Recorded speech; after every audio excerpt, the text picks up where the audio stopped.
That's what we get about this game. Well, we'll discuss that in stream, and we're live. So, check the channel. Checking now. When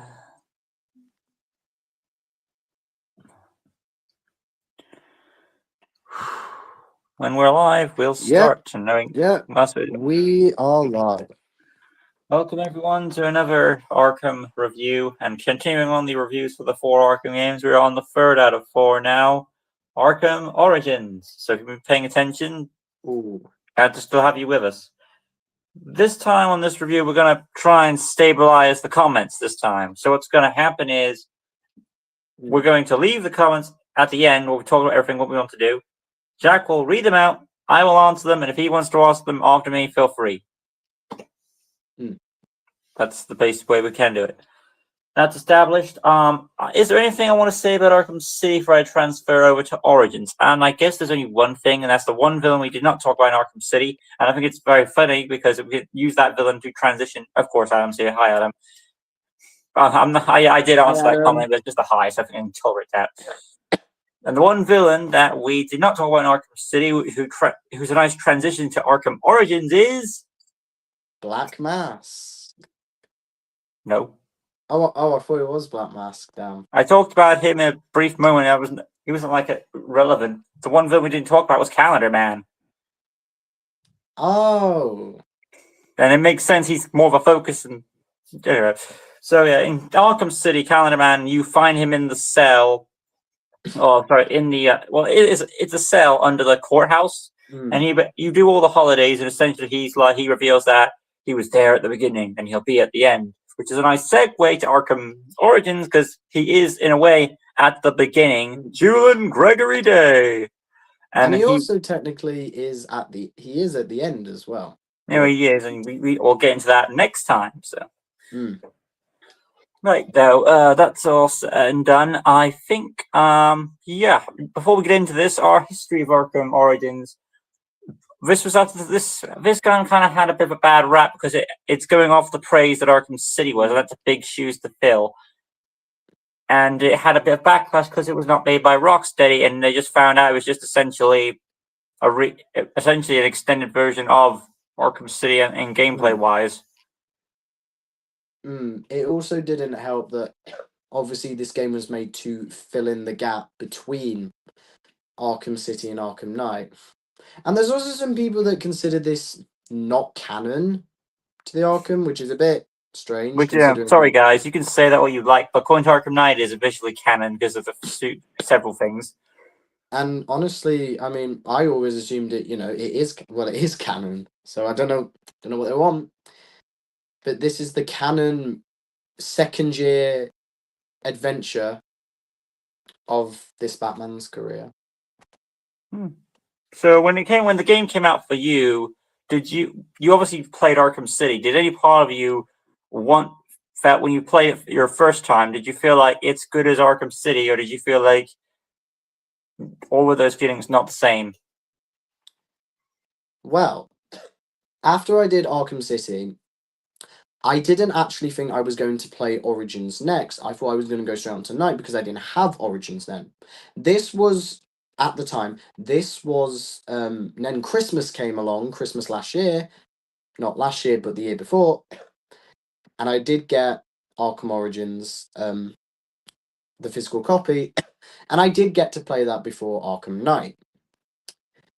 So thankfully, I did do them in release order. No, so you just didn't do the games when they were officially released on that year. You just had to wait a few years.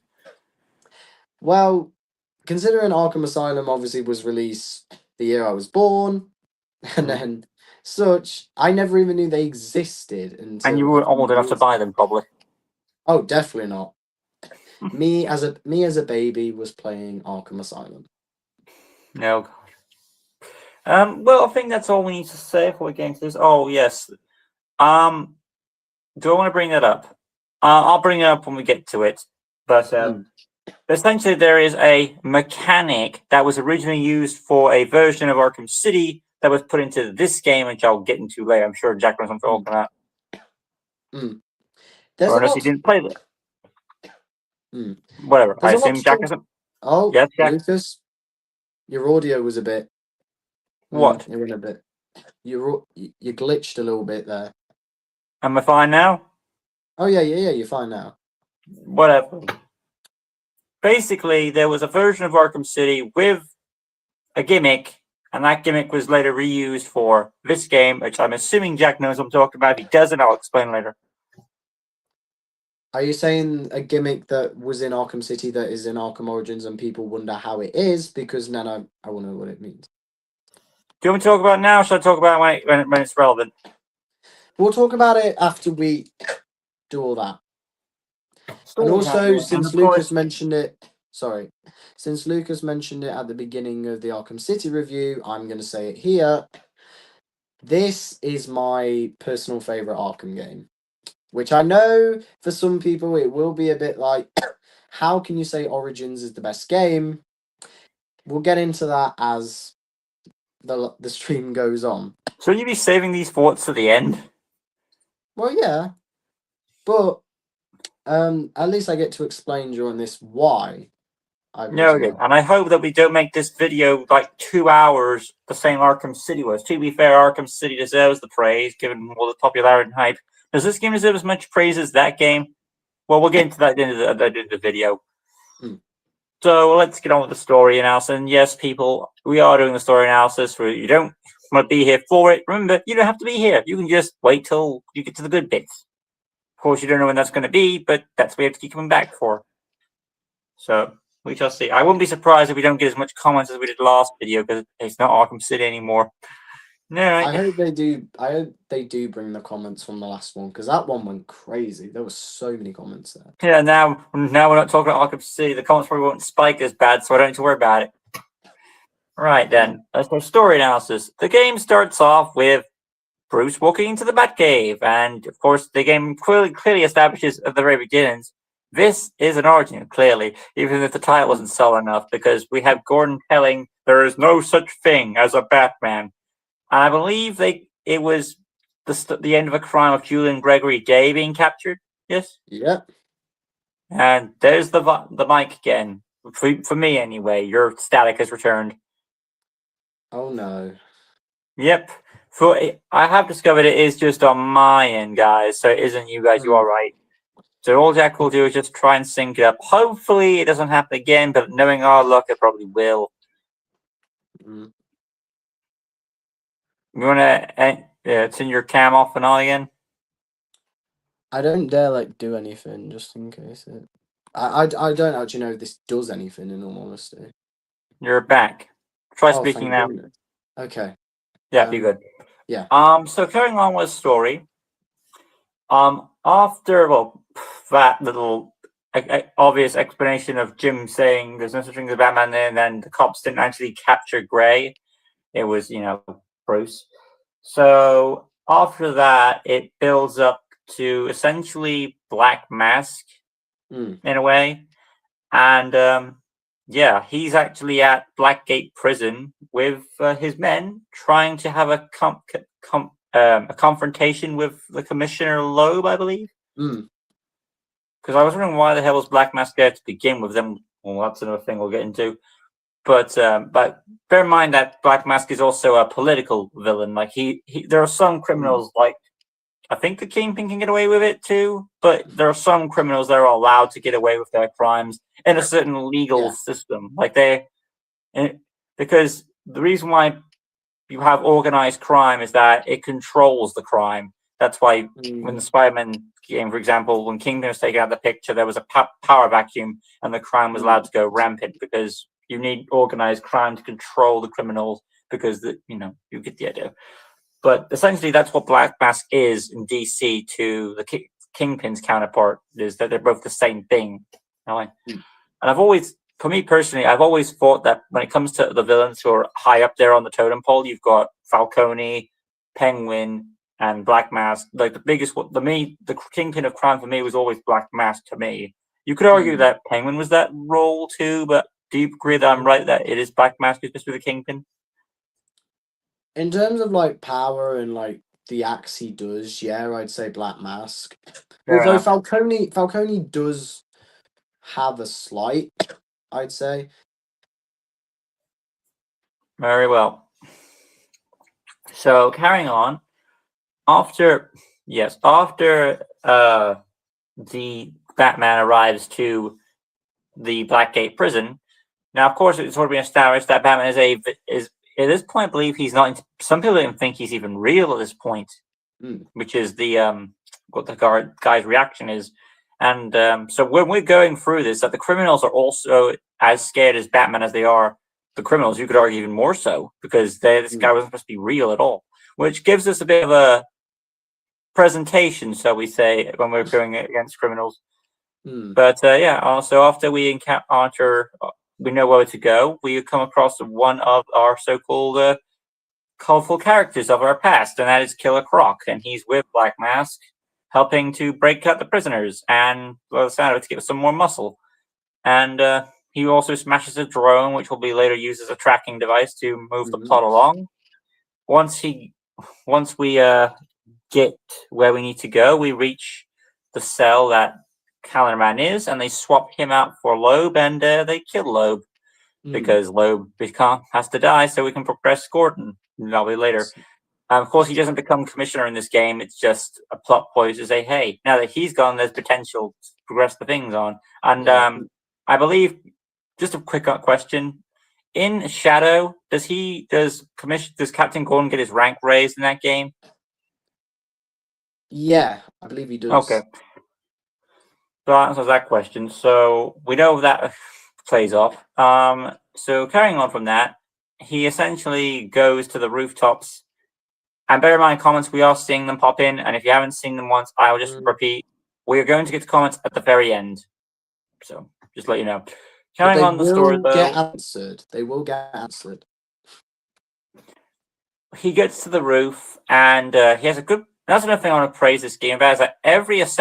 Okay, yeah, that's not really a spoiler because it's in the trailer, so hell of it. There are assassins in this game, and every assassin in this game gets a boss fight. And that's not a spoiler, because if you've seen the trailers, it's literally about the eight assassins.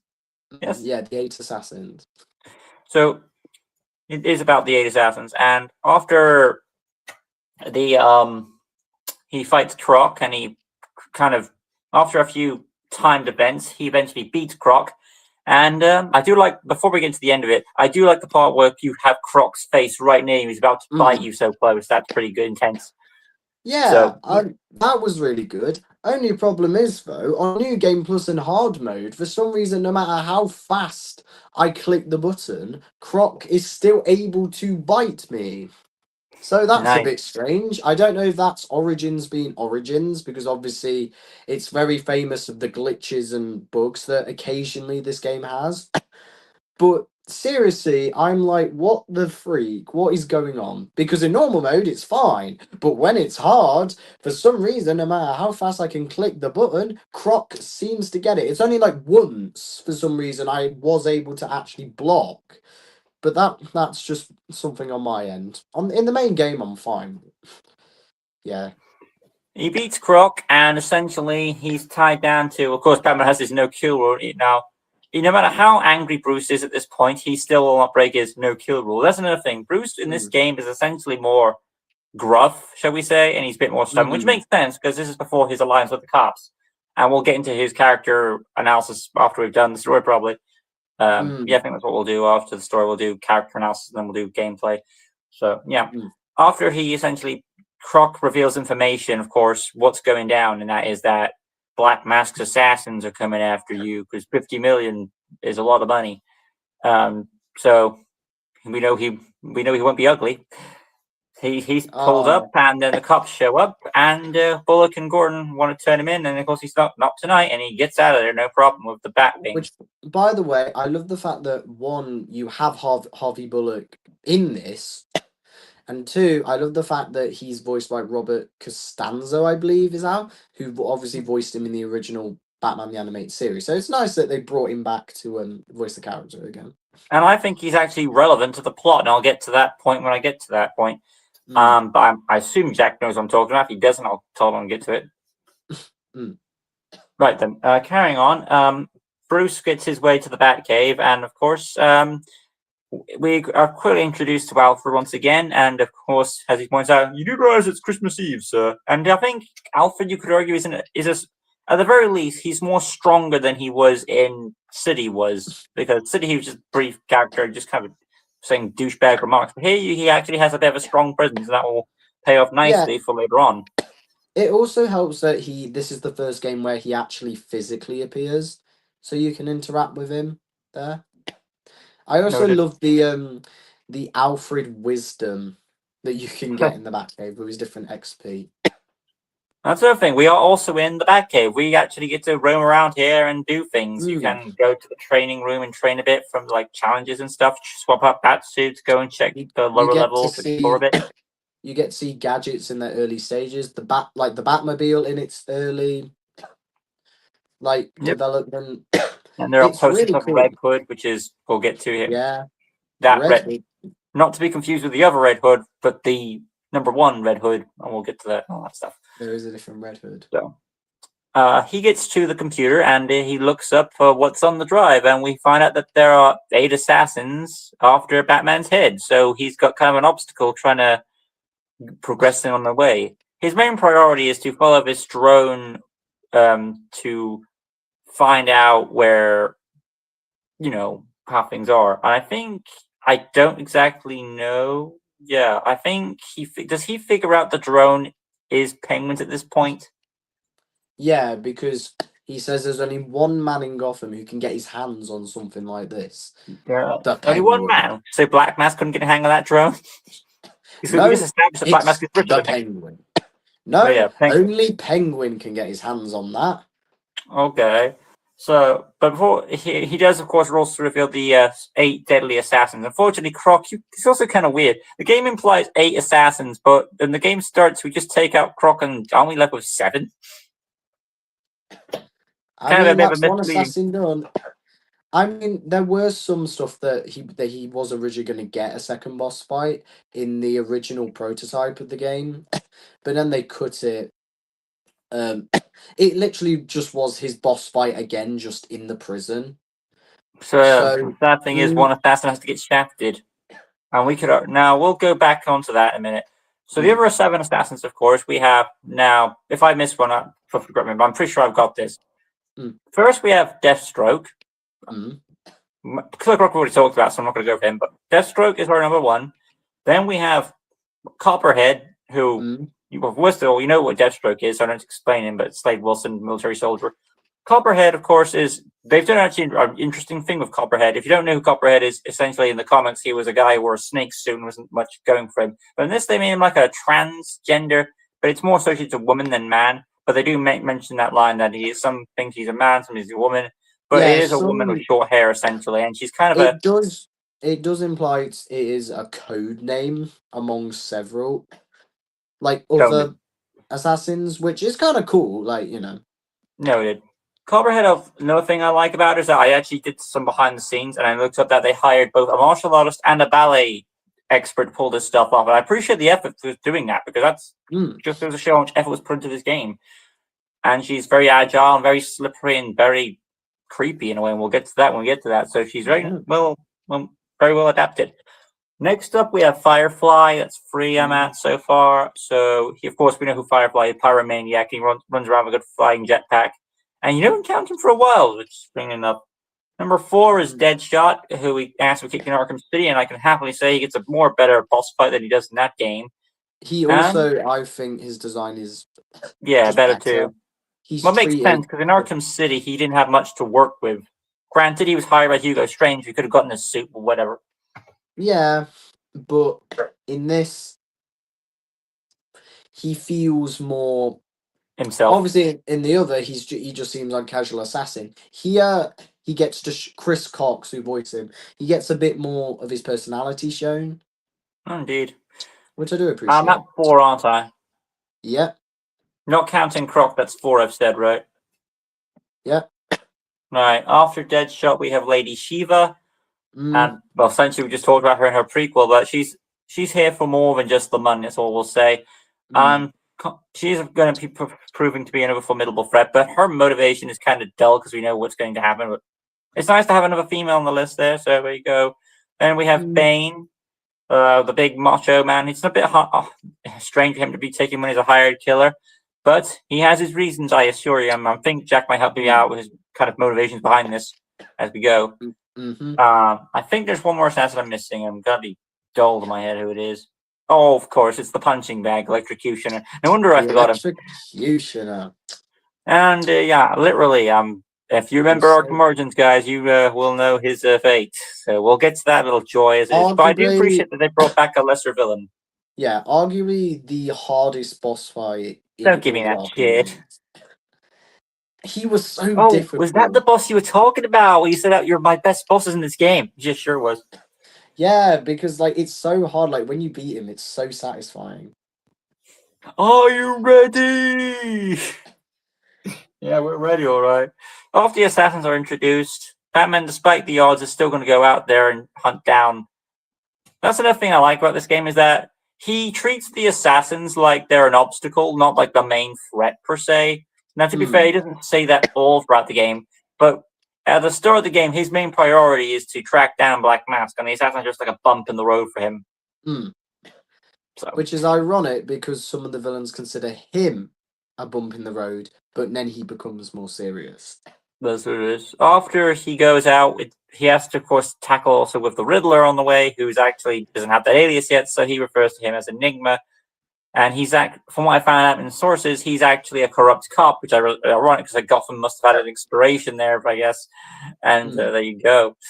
So he's essentially just blackmailing people and releasing. He's not doing anything kind of illegal per se, but it is essentially still a crime. He's just trying to blackmail people and release. This also helps with the fact that Wally Wingert, who voices him, he's the only voice actor in all four Arkham to appear in all four Arkham games, which is cool. Also, at the beginning, it says he says Black Mask isn't gonna like this, implying like Black Mask has something to do with this, but he never follows up on it. So it's a bit like obviously he's just blackmailing people, which is fair enough. But it's weird how he implies that Black Mask has some involvement in this. Well, it makes sense. I mean, if he's an organized crime, he's going to have. And there are corrupt cops in this world besides him, as we established, like Brandon. So it makes sense. I think doesn't he later reveal that Brandon is working for Black Mask? So and then you have Eddie here. So yeah, there is That's one thing I will just say straight off the bat.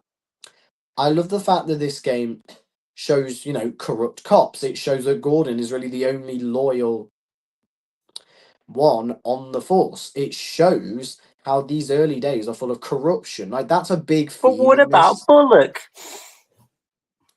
Bullock is the guy that we love to hate. Okay. To say the least. Is what it is there. Granted, I don't know why you needed Brandon for that role, because you already have Bullock there, so was really Brandon necessary? I mean, no, it's satisfying to beat on him, but fair enough. At least it shows that, there are other corrupt cops. Noted. It also shows you there's barely any woman on that force, too, because in this game, most of the cops are men. Well, Arkham Knight doesn't fix that, I appreciate. Where is Renee Montoya? I'm so surprised they never had Montoya make an appearance. So that's why Barbara was so pissed off. It'll make sense now. Right then, carrying on though, after he essentially takes down... now you do have a reason to actually go after her, because you want to get your Batwing to transport you all over the place, which is a nice touch, and it has never been adapted in Arkham Knight, so shame on you, Arkham Knight, for not bringing that back. But whatever.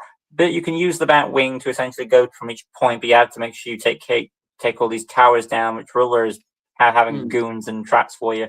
So, lots there. Once you do that, though, and you're ready to go to where you're supposed to be in the story, you go to the meeting and encounter Loose Lips, voiced by Steve Rum. Ricky Loose Lips LeBlanc. He gets essentially choked out by Batman, and Batman realizes he went too far, dragged him to the building. He wants information. He's not going to give it. When he does give it, it's too late because he's already got a phone call from the boss. And too late, and he drops him off the building, tied to a wire. You're crazy! You're freaking crazy! He dropped Ricky from the roof of the plaza into the Christmas tree. Yep. He follows the trail. I I love loose slips just because like it's just so funny. Like at the beginning with the whole Santa thing, and then obviously being dropped off the roof. This guy just can't catch a break in this game. It's so funny. Well, we only see him 2 times, so tell it what you Hmm. will. I can only assume I- he gives up crime after that. Hmm. So, continue on the story. After that fun joy, he makes his way, connects a few little relays or together to find a signal tracking to lead him right to the penguin, and he eventually gets there, which is located at a ship. And it does kind of remind you in a way of the art of the museum, but not as big and tough as that. But there are still some stakes. You have to take out all these stealth goons, then go in and fight a barrage of Final different off. goons in each room to eventually you get to the I think it's the boiler room where the fighting is taking place. Yeah, the boiler deck in the massive gladiator arena. He drops down there and comes across Tracy with Hmm. the Cockney accent that we all love to joy about. And she reveals Oh. that she's brought along, well, someone actually has actually come here to give him a greeting, and that is the electrocutioner. That's another thing. How did the electrocutioner know that he was going to come here? I don't exactly know that. Maybe he was just chilling out there. Who knows? He did say you saved me a lot of trouble coming here, Batman. Okay. So unless he did actually get lucky and he just wanted to do something, then maybe. Maybe. So they have this tough, big fight, which essentially amounts to he's just taunting Batman. And what does Batman do? He just gives him a straight up karate kick to the face and knocks him out. Who wants to tell me Hardest where the boss penguin fight. is? Hardest boss fight in the entire series. When you first saw that, what were you expecting?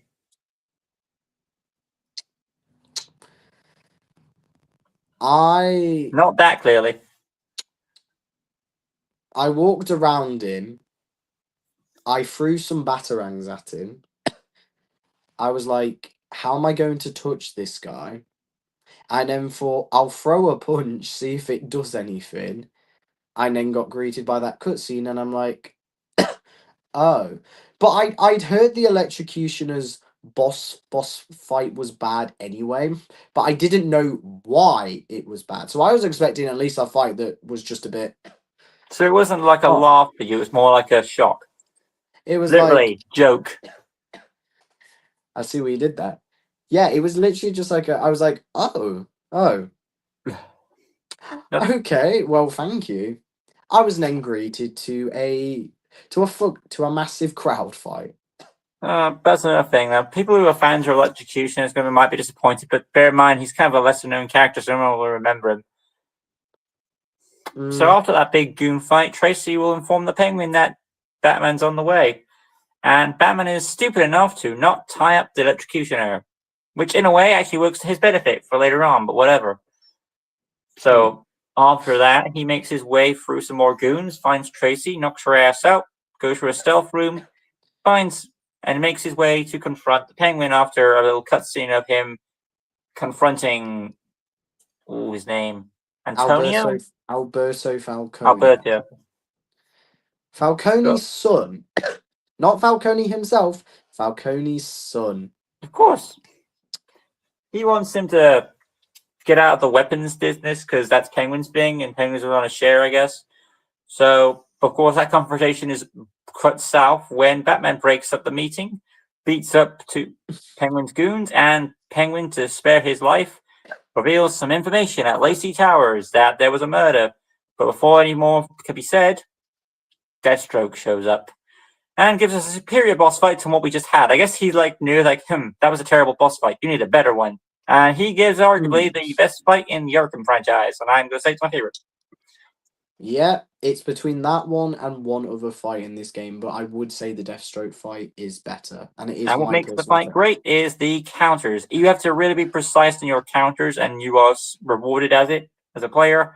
It's also got the same fighting mechanics as the Ra's al Ghul fight with the whole sword rapid fire, and you have the bow staff which he breaks. Then you have the mask coming off at one point. Then finally the sword, and they really ramp it up with the sword, but more close on the encounters. His Mm, pistols do come into play, but only when you're out of range. And he also has another gadget called the remote claw, which we will then take to mm. use for our advantage. And eventually we beat Slade and tie him up, thank God. We try to go after the Penguin after taking the remote control gadget that he just took from Deathstroke. But unfortunately, the door is locked, and Batman can't break through a wooden door. Where's the explosive gel? Well, he has it on him, but he's good. Apparently, and that's another thing. Why can't the explosive gel break the wooden door open? No explanation. Because it has to cut to Penguin getting lucky. That's not really an explanation, though. I also love how the actual like screen, the big like projection of Penguin, Tracy, and Candy, who's the other girl, the American one, that everyone loves because she doesn't have the quote unquote annoying Cockney accent. She's Well, just there's nothing wrong with them. They're just essentially hot women who want lots of money. Because why else will be after Penguin? They don't fancy him look wise. It's just that he's loaded. I do like Tracy and Candy. I do think it was nice giving Penguin like two little, women so he can do. And then Of course, no, but I well, love the everyone fact likes that them. the projection, it's there during the whole Deathstroke fight, and I think it's there even when Batman enters the boiler deck thing. I noticed on my previous playthrough. Well, I as in think it is. the actual setup for that projector is there, but Penguin's image doesn't show up until when you try to knock the door. Yeah, but I like to think of the fact that that was planned whole time. I find it funny. It's there, and then obviously until it's used, Noted. it's a bit. So Well, since Penguin is beyond our reach because Batman can't get past the door for some reason, don't explain, ask why. He decides to figure out what Penguin is all talking about. Alpha reveals that Black Mask was the victim. Black Mask dead. Now, I'm sure, Jack, when this was revealed to you the first time, you did not believe that Black Mask was dead, did you? no, because I saw Black Mask earlier tonight. You just said that because that's what's going to come up later on.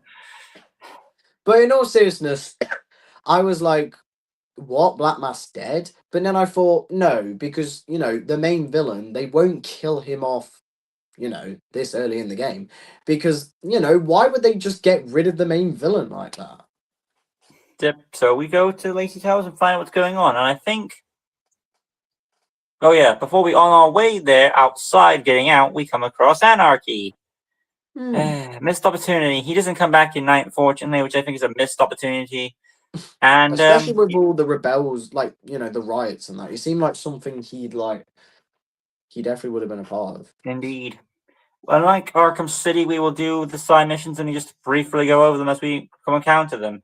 For Anarchy, you just have to disarm 3 bombs, but Gotham's corruption is at its most finest, according to his words.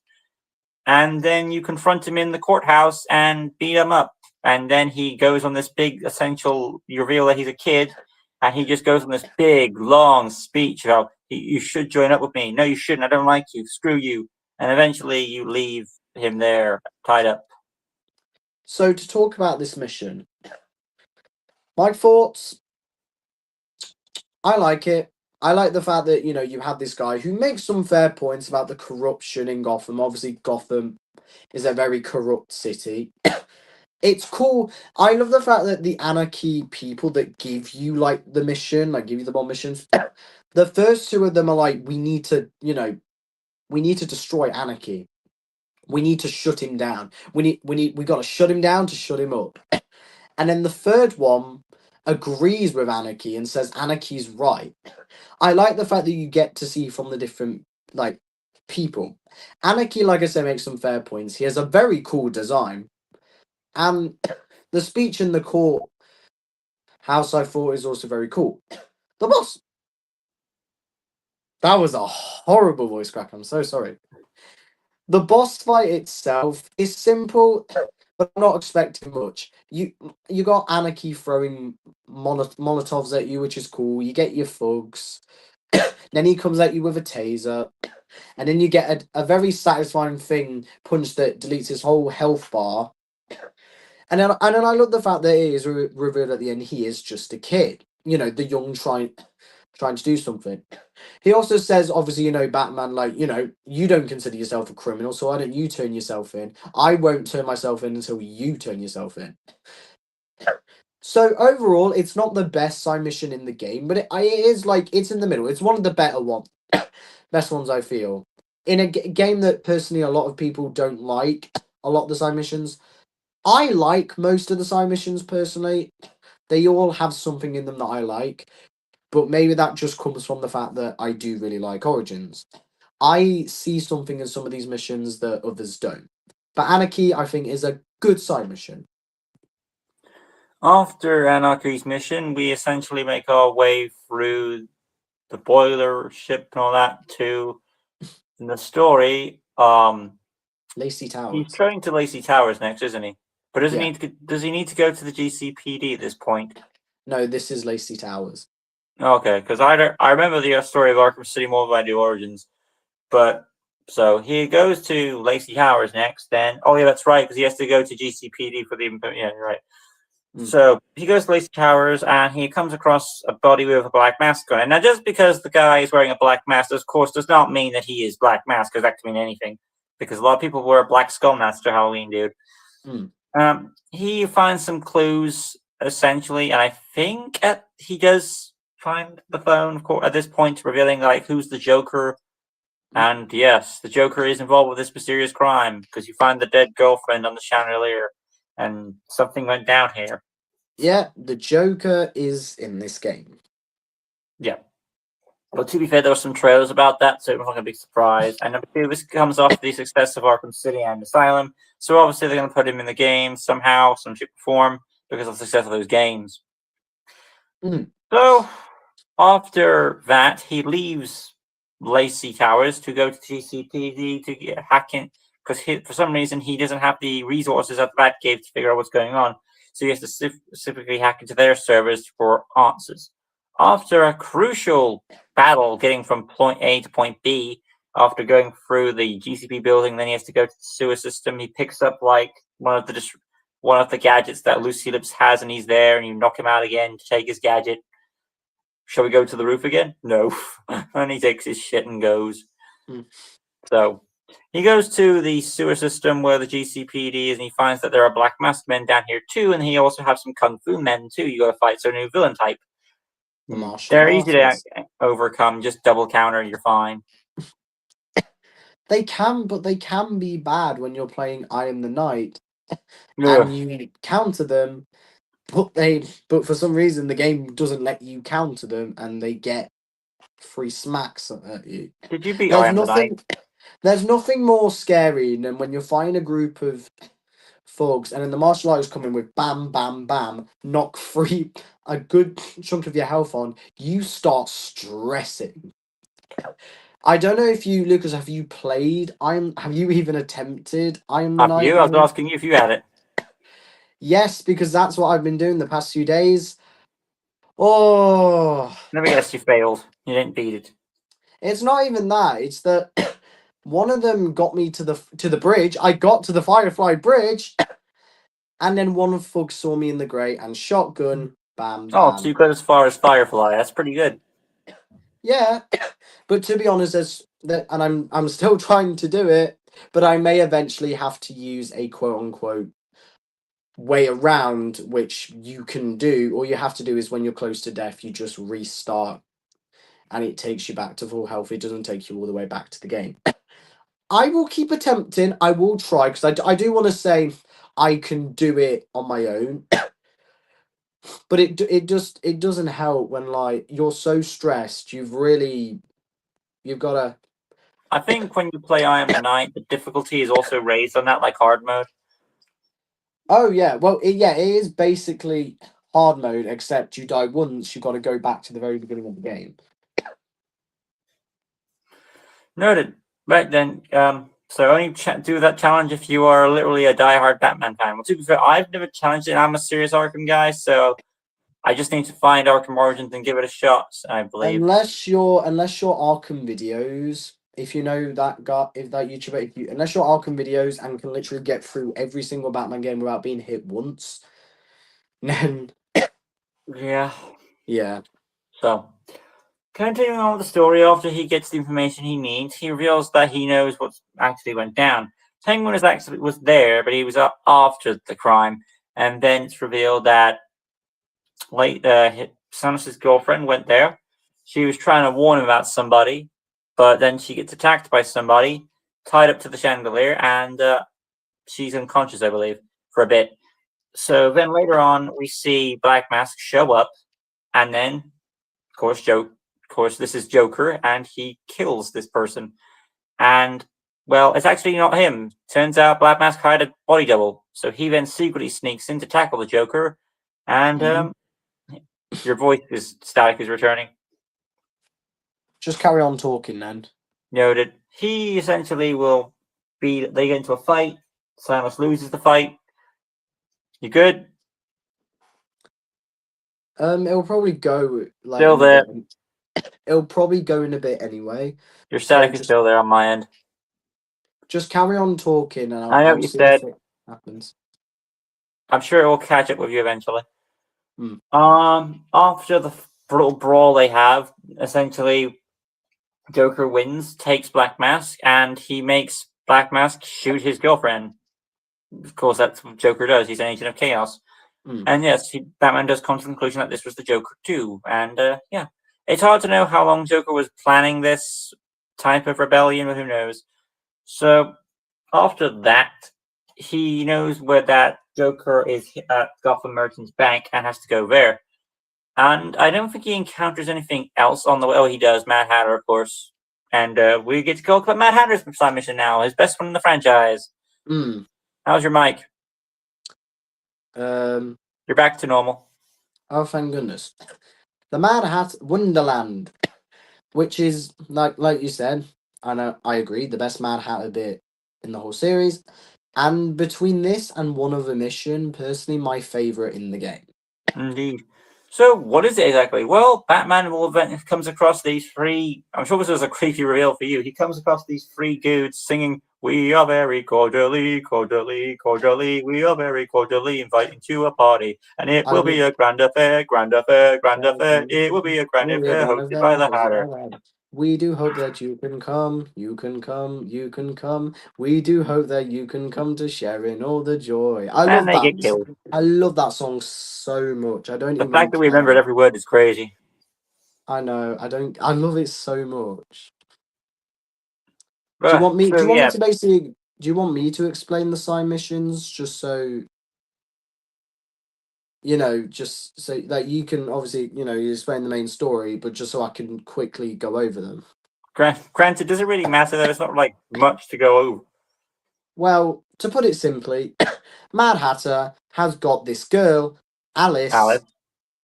hostage, and he wants Batman. He wants Batman to go pay him a visit in his hat shop. So, even though Batman, has to get to Merchant's Bank, he'll go to the Well, hat that shop. depends on when the player decides to take care of it. Personally, I go and save Alice before. If I'm doing a normal playthrough, I will go and get Alice, save Alice before I'll go to Gotham Merchants Bank. It technically also gives time for like the whole of the incident at the bank to occur. So basically, you go in, you fight Jervis's mind control goons, knock them out. You see him for the first time. I love how he's clad in all black. It's nice. Batman confronts him. Where's Alice? Jervis basically uses a clock above him to mind control him and take Batman to Wonderland, which Batman has to navigate through. And Mad Hatter basically just talks about how Batman is his Humpty Dumpty. And he's, basically it starts off the Mad Hatter and Batman feud. Batman makes his way through Wonderland, fighting off goons, going through different obstacles, until he finally makes it To the end, Mad Hatter gets impatient. Batman escapes. Mad Hatter has to go hostage. Then you pull the same move from Ra's al Ghul in City with Talia, where you use the remote Batarang in the same animation to throw it, knock Jervis back, and knock the Mad Hatter down. Leaves Mad Hatter knocked out for the police. Alice is sat there crying. Batman says everything's going to be okay, which Alice says no, it's not.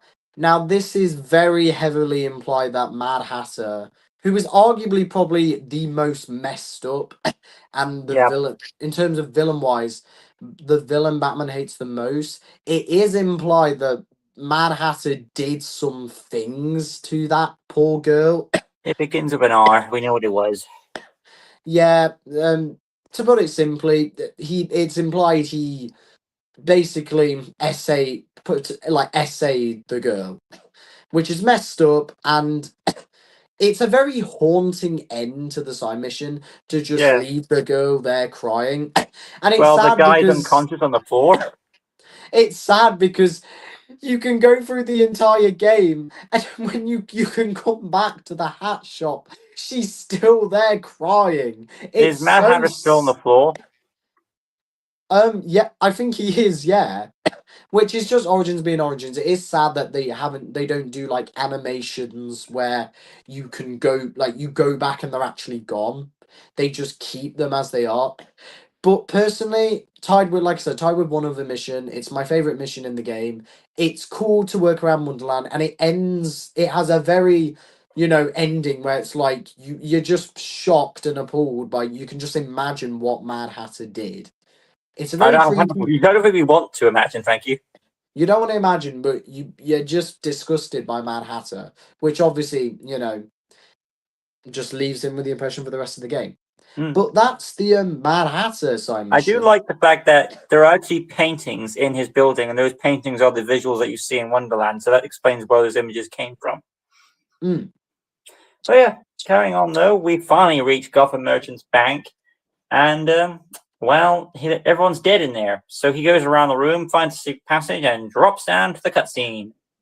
And he wants to know where Joker is, and Black Mass doesn't know what he's talking about. And then brings in, but before he does do that, he asks a woman, "Do you know the Joker?" "The who?" And of course she's laughing, and we all know what that means. And then of course he brings in another guy in the exact same suit that he's wearing, rips off the tape, and of course it's Sionis tied up, and he pissed off at the other Black Mask because, well, we're surprised the other Black Mask is, of course, the Joker, and Batman reveals that he's finally figured it out, that he's been behind the assassins and taking over the Black Mask operation. Well, technically, it's his operation now. Isn't that right, boys? And they put on the Joker masks, and essentially he throws the dead woman, to her. She's already dead in my mind.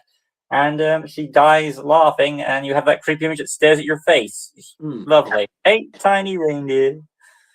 Yeah, that's not going to haunt our minds. But this is a game for young people, isn't it?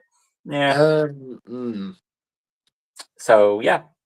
After that, now, I'll say it for the character shit. Before we go into further, though, yeah, Black Mask is actually Joker, and he's the one who hired the assassins. And this is where people's love for the game will either change for the positive or the negative, because people got disappointed that some people, anyway, got disappointed that Joker was taking the spotlight once again for Black Mask's shadows. I'm sure you felt the same way too. I've been waiting to talk about this. So it's a yes, you wish Black Mask was the main villain? So, when people say, obviously, we've had 2 games of Joker. Joker has died in the last game. Yet, the bastard is still here, and he takes up the main villain spotlight. Here's the thing, though. For me, it's a win-win situation. Would it have been cool to have seen Black Mask take on the main villain role? Yes, and I've seen many rewrites that fans have done, some of which are really cool. They've got some really good ideas. Are they YouTube videos? Pardon? Are those YouTube videos? Yeah, there is that, but there are also some on Reddit that some people made, which Oh, is okay. quite cool. But like I said, I see it as a win-win situation. Having Black Mask as a villain would have been cool. Does a part of me wish we had gotten Black Mask as just the main villain? Yes. However, am I happy that we got to see the Joker, and is he used well in this game? Yes. I love the Joker in this game, and I will obviously go into more detail at the end with the character thing. But like I said, it's a win-win situation. Would I have liked Black Mask? Yes. Am I glad we got Joker? Yes. Well, are we glad we got Joker for a third time? Would you also say yes? But the thing is, though, some people have got to realize the core of this series, the whole point of this series, is about the relationship between Batman and Joker. Well, Asylum was yeah, I the was up. was Asylum was the Batman Joker adventure, just a casual one. City was the death of that relationship. Was that relationship at its end? Arkham Origins, to put simply, is not only an origin of, Batman's origins and all that, it's about the origin of Batman and Joker's dynamic. So what we got was really good, but yes, I would have loved to have seen Black Mask be the main villain because he had a lot of potential to be a main villain. And up to this point, like, I know it was Joker, but imagine that wasn't Joker and it was Black Mask. He was sadistic, he was ruthless. Exactly how Black Mask, like, I love the fact that they portrayed Black Mask like this. But So yeah, you're that's what, saying that Black Mask would have behaved the same way that Joker is portraying when he's wearing the Black Mask persona? not as like theatric. And yeah, there definitely are some sections later that had it been Black Mask as the main villain, it wouldn't have been as memorable. And Lucas probably knows which big section I'm actually on about. But um I'm happy with what we got. But there is also the part of me that wish Black Mask had been the main villain and Joker had maybe a smaller role. But Lucas, what do you think? What are your thoughts on this? Well, first of all, what you mentioned about these Arkham games are all focused on the Joker. I don't know if Arkham Knight was originally planned to do that or not because it felt like there was some rewrites in that game. But we'll get to that another day. But as it stands for this, well, yeah, it is good to have Joker in all four of them. The problem there is one problem though, that is because the game is so focused on because the Arkham games are so focused on the Joker, it does kind of ruin the other villains. Unfortunately, that they don't get as much chance to test their shit. Unfortunately, Yeah. so yeah. But that being said, though, I, but yeah, of course, I am also disappointed. To be fair, though, not many people know who Black Mask is, and for if you're a fan who likes Black Mask, you want to see him shine, you're disappointed. Most probably going to be disappointed. If you're not a fan of Black Mask and you're curious about him, you're also going to get disappointed, I guess. So yeah. As for this though, Joker, okay, him. Could he ask yourself this? Could he have worked if he was not doing the Black Mask thing? Like, could he have worked as its own separate thing in the story? I think it could have been a fun little potential like ending, but I also think it could have made for a good DLC. If you think Yeah. about it, if Batman stopping a robbery or something at Ace Chemicals, where we get it, we could have had two DLCs, but we already have a big story DLC to begin with. Yeah, but had it been a DLC or even, I'm not going to say a side mission because it's a bit odd. So personally, I think it either could have been a little scene at the end, maybe something going to happen earlier at the Ace Chemicals thing where the Thug gets pushed into the acid, and then the ending could come back to that Thug coming out of the acid or getting washed up, or could have been a DLC. As for it stands, for Joker in this game, I do like his characterization. We'll get to that when we get to that. I think for me, there's this one moment in this game, or it's not. No, take it back. It's not this one moment, but there's something I realize at this point in the game regarding Joker that hasn't been done before, and it's done in this, and that makes it stand out for me. So that's why I'm not against Joker completely. And number two, Troy Baker is taking the role of Joker in this game, which is actually probably his most divisive role he's ever had because he's normally portrayed characters who are gruff like Two-Face and one-off characters, and he's also portrayed Robin. And I believe he also goes on to play You Know Who in the next game. Yeah. So, but this is probably his most unique portrayal. He also voices Troll in Last of Us, so Joel in Last of Us. But I think this is probably arguably one of his favorite performance for me because it's very different from whatever he's done before. There is some Mark Hamill in his performance you can see when it does pop up, but he's arguably one of the best, in my opinion, one of the best voices of the Joker. Yeah, and obviously to add to your point, you have a different voice actor also for Batman. It's not Kevin Conroy, it's Roger Craig Smith, who has voiced Sonic, which is two very different characters. Obviously, he returns for the role in Shadow, which I'll mention down the line. But yeah, I'll talk more about Roger Craig Smith. If you want to talk about Troy Baker, I'll talk about Roger Craig Smith at the end. Indeed. We'll talk about them both when we get to it. So we just carry on the story. After essentially Joker thinks he's killed Batman, he decides to immediately send some goons to check the body. They can't find the body, and then they all get taken out. After Batman leaves, he believes that he has to track down where Joker is. That might take a while, so he goes out and then he hears this baby cry. And of course, it's obviously another assassin, and this time it's Shiva. And Shiva will do her assignment next. She essentially is going through. It's more she's doing this for trials to see if he is worthy of passing his test to improve her master, who we know who that is.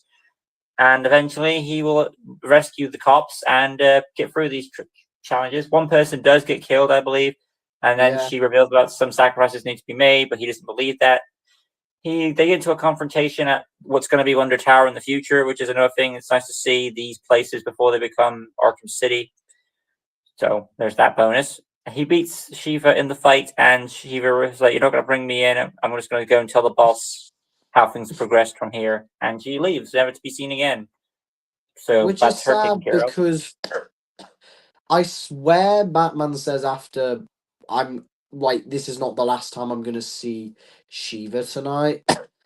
But then we never see her again. I mean, what was he expecting? Shiva's mission is decent. Is I will say it is kind of sad that two of the assassins, Shiva and someone else, they're not in the main story and they're resorted to side missions. The other one has a very good side mission, don't get me wrong. But it would have been nice to have all the assassins play a role in the main game. Why do you think they did that? Probably because of some story stuff. I mean, I know there were plans for Deathstroke to actually appear 3 times in the main game. Like, you fight him once, I'm guessing on the final offer he escapes. Apparently he was meant to make an appearance at... I feel like the areas I can think of is like, at some point, the game was originally supposed to be focused on these assassins, but someone must have changed the writing script to involve the Joker. That's what it feels like, doesn't it? Yeah, which is also... Like I said, when I was going back to I Wish Black Mask had been the main villain, we could have had a more focus on the assassins. Someone suggested in a rewrite, actually, like in the bank, in the Gotham Bank, where the thugs are meant to go out and confront Batman, they said it was a good opportunity to have Deadshot come in because his fight obviously will take place In there. in the bank, and they thought it was a nice opportunity to have Deadshot come in. Only problem with that is it doesn't really set. It wouldn't have set up Deadshot with his side mission, But, well, yeah, that is the other villain. Deadshot gets the other side mission. It wouldn't have set him up, but apart from that, would have been a nice transition. Yep. But overall, Shiva's side mission is decent. It's alright. Like Lucas said, it's just going around saving two cops. One of them you don't save.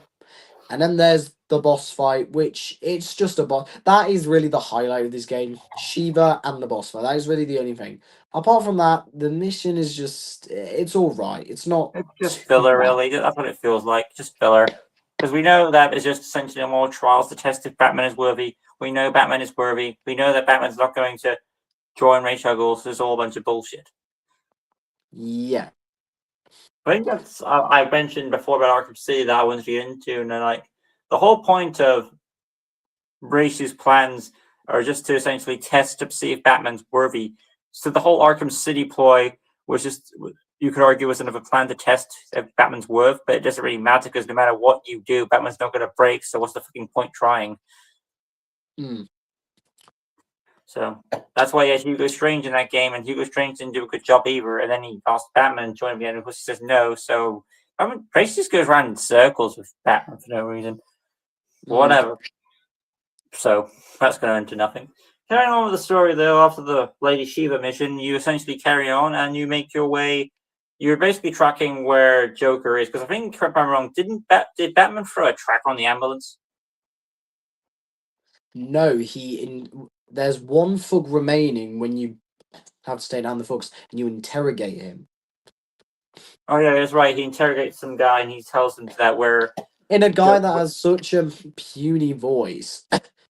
whatever. He basically tells them that Sionis is located at Sionis' steel mill. Now, this is what I'm bringing up real quick. So, this is the first time we're encountering the Joker in the storyline, and he has essentially taken over Sionis' steel mill, which is ironic because in Arkham City, that's the final place he's taking over again, and that will be where Joker dies, of course. So, it's a nice symbolic piece there. Where he began is where he's also going to operate for his final thing as well. So, a bit of an irony there. But you go to the Silent Steel Mill, essentially, and on your way there, you notice something feels a bit off. You're not sure exactly what, but you can tell something feels a bit off. You go through some goons and fight your way, eventually make your way to where Black Mask is, of course, and you want information. Black Mask ain't going to give it to you, of course, because that's the type of douchebag he is. And he does make this point. He does say that he's my kill. He killed my woman. He took my men against me. He's my business. Now, since Batman doesn't have much to do in this game, do you think that Sionis has a point for what he's saying, that it's not Batman's business? I mean, yeah. I mean, I don't blame Black Mask for wanting to kill the Joker himself. Obviously, Batman's not going to let him do that, but That's he's a missed not wrong. opportunity. Black Mask never actually has an opportunity to get revenge on the Joker in this game, I don't think. Which is, I was gonna, fair point. Even if you do have Joker in the plot, would have been cool to have Black Mask try and pursue the Joker. So at least he's still a prominent villain in the game. And you're probably wondering how exactly would that work? Well, I think in a way, Black Mask could have learned something from the Joker, and you're wondering what the hell would that be? Well, since Joker was able to disguise himself as Black Mask to get in close, couldn't Black Mask disguise himself as one of the Joker goons and, boom? Just saying. Wasted potential, honestly. Yeah, wasted in many ways, both as the main villain and revenge on him as well. He gets completely shafted. Why am I saying in a this? way, he does get a side mission, though. What happens to him? He essentially just becomes, he's unmaskless, has a bunch of goons, and fights Batman in a building, blaming him for this shit. How is he blaming Batman again, exactly? Why? He helped you out of the fucking Sionis steel mill, and you want to kick his ass? Here's the thing. But basically, obviously, to sum the mission up, now this is where some people do have their criticism, which fair. You got Sionis is trying to get his drug business back up, which I do actually like that detail. Even though Sionis has had a shit time, he's trying to build his business back up, which fair enough, he gets straight back on with the job. You got to go around and destroy Black Mask's drug stashes, which is basically the TM1, the Titan canisters from Arkham City. You then confront Black Mask in the church. They have a little bit of banter. And then you just basically beat up him and his thugs. He doesn't even get a health bar. You can beat him up. He's treated as a regular goon. Yeah, Fight that's right. him. He's basically treated as a regular thug, really. I do like at the end though when he gets tied up, where he's like, "Batman, you do really think like you can stop me? You know my lawyers will have me out of prison." So at least it shows that he's Yeah, still. his lawyers will get him out of prison. He'll be tossed out a window in the next entry. Mm, but even then, Wasted like potential every way. I can't really. The only problem is though I can't really take the guy. Like I believe he's ruthless, but after me just beating his ass for the past minute, I don't think I can't really take him seriously. It's a great bit of banter story wise, but like for me, I'm just like Black Mask. I'm not scared of you. If only you were the main villain. That's another thing I want to get into. How much people say, like, you know what I think? People would argue how much of this game was Black Mask and how much of it was Joker. But to be fair, in my opinion, I think it all was Joker because I don't think Black Mask knew about the. It's like Batman says, he's the whole behind this whole operation. And the first scene we see with Black Mask is with Killer Croc, and he mentions about the assassins. So I think this entire game it was all Joker.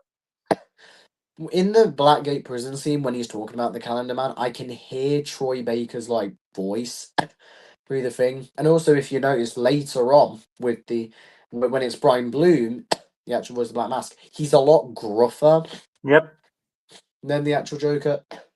So I'd like to imagine he probably did have Black Mask. He probably did have Black Mask just locked away somewhere.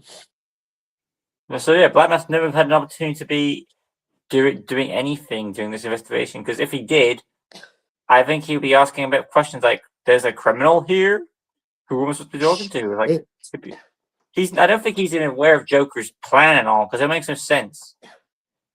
Because Black Mask would not want to be on Joker's side after what he did to him, given what we saw. So it makes sense that it's going to be completely all Joker what we see.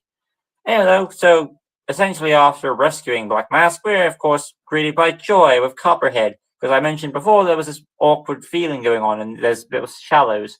You heard this voice, and I'm sure if Jack probably guessed it was Copperhead, probably. mm, Hmm.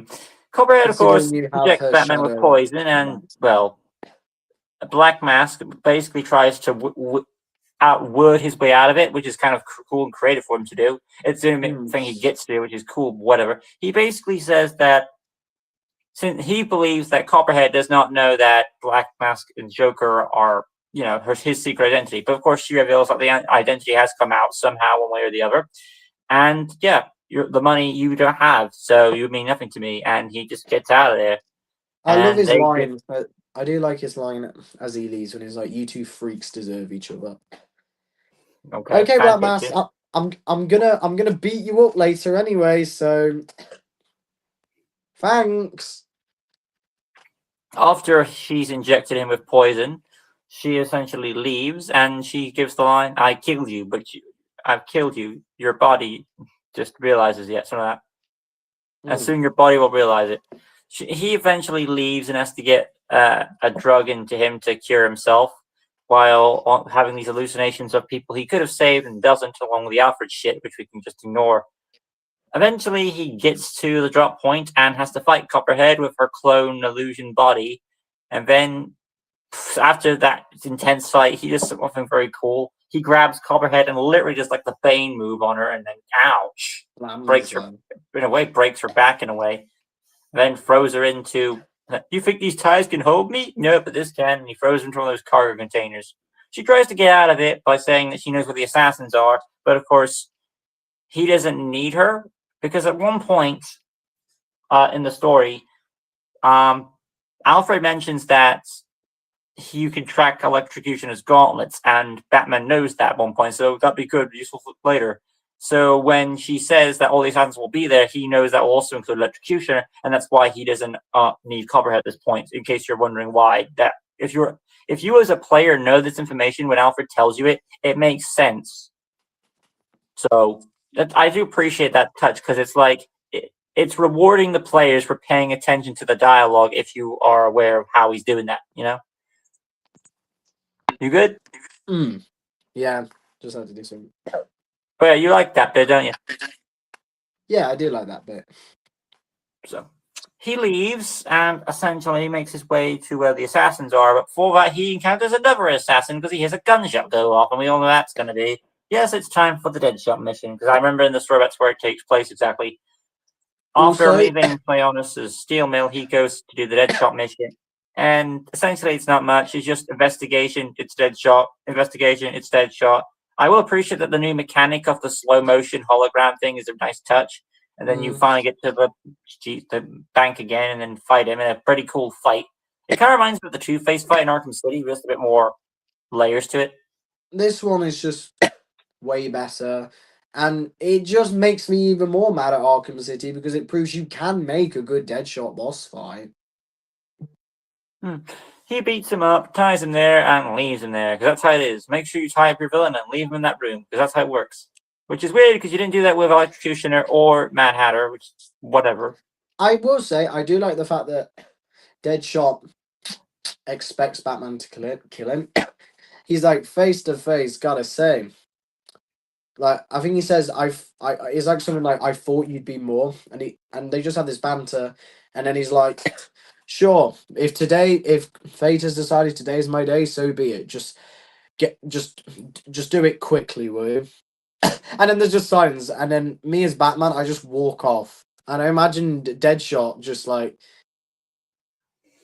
oh, okay. Noted. At this But point in one the thing I game, will we've taken... say, Yes. which is why I personally don't actually do, like, one, I don't do the final phase of Shiva's mission, and two, I don't do the Deadshot mission until after the Royal Hotel, which is where the location where all the assassins are. Because on the screens... Yeah, I'll get to that. I know about that. Yeah. If you wanted to carry on, then we'll get to well, that. I'll bit. say that when we get to the story, we'll get to that point, obviously. What I say on that matter. But I think that's having their cake and eating it too. No joke intended, because Joker does eat a cake, whatever. But yeah. So where was I? He ties him up and leaves him there, because that's the rule of this game. You just tie up all these people and leave them in this room. That's the best you can do. But he does mention he calls the cops on them, so there's that. But it's also weird because he just leaves Electrocutioner and Mad Hatter untied up, whatever. There, though, he goes to where the after he taking care of that assassin. So assassin-wise at this point, he's taken out Deadshot, Lady Shiva, Croc, Deathstroke, Electrocution. Well, Electrocution got away, so we can't count that. So 4 of the 8 assassins? Yes? Croc, Deathstroke, Copperhead, Shiva, Deadshot. He's done 5, actually. So how many assassins are left now? Bane, Firefly, Electrocutioner, Bane, and Firefly. So just 3. Yeah. So he's doing well, like, I have to say. 5 if you go, if you go in this order and do the assassins as soon as they pop up, yeah, he is. But yeah, you eventually get to where you're supposed to be at the hotel building. This kind of reminds me of, it takes place on Christmas, and he's basically going to this building where he's locked up and all the villains are there. Die Hard, anyone? In arguably one of the best bits of the game. Yeah, it is. It does kind of remind you of Die Hard, though, because you essentially have Batman trapped in a hotel, and he's going up the tower. I do feel a bit like John McClane. And in this scene as well, there are some bits where Joker does give off a little bit of Hans Gruber vibes. So I wonder if, well, to be fair, I wouldn't be surprised if Joker planned to do that, because again, he's a Joker. He likes to make these type of things going on. So, also, and then you could essentially go through level by level to the Joker, like a kind of like a classic video game motif. Each floor, you have to fight different.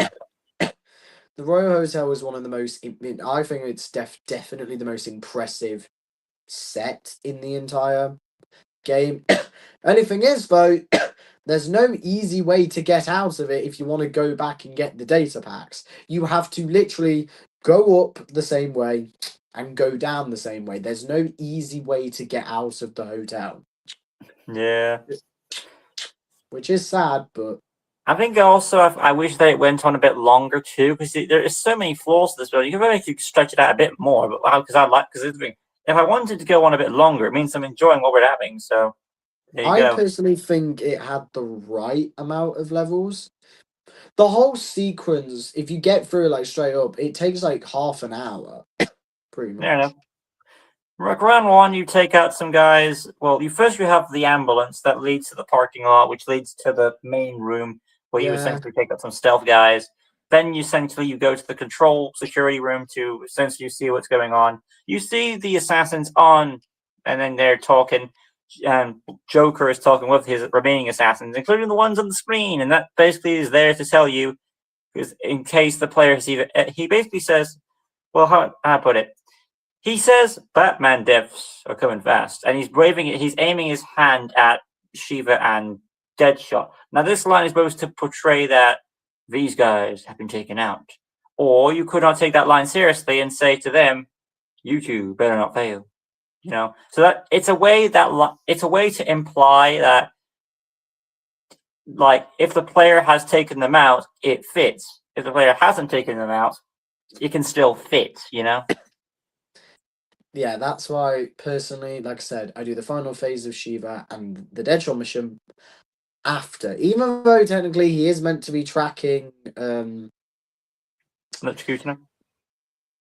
Yeah, well, no, but I would say Electrocutioner anyway, because why not? He's meant to be tracking them. I like to do it after. It also gives Batman, it gives him something to do. I've also Right. realized we've not talked about one side mission, and we can get it done really quickly. It was actually right after the GCPD. Penguin's weapon caches. I don't really care for that mission. It's just filler for Barbara to become an ally. Yeah, it's basically Barbara Gordon. Some of Penguin's weapon caches on the streets. You go around, beat up folks, and use the newly acquired disruptor to jam the caches, take them off the street. Barbara is most definitely the highlight of the thing because, like I said, you get to see her development. Batman never talks to her though. It's a bit silent. You don't get any but it ends a bit. No, because it makes sense. Sad. You have to build the Gordon relationship first for the Barbara one to work, doesn't it? You don't get any big confrontation with Penguin or anything. Nope, he's Like too that. busy banging a lot. Yeah. It's Christmas Eve. Let him have fun. Or Christmas Day, there is. Yeah. Also in the prototype, when you confronted him, back with that thug thing, he actually was originally meant to fight alongside his men, as well as Mad Hatter. Noted. I mean, the Arkham series has said Penguin is a master at hand-to-hand combat. No, right though. So when it comes to those two assassins on the monitors, do you personally believe that it works better with Shiva and Deadshot done immediately or after the hotel, given that Joker says the line, Batman deaths are coming far below projection?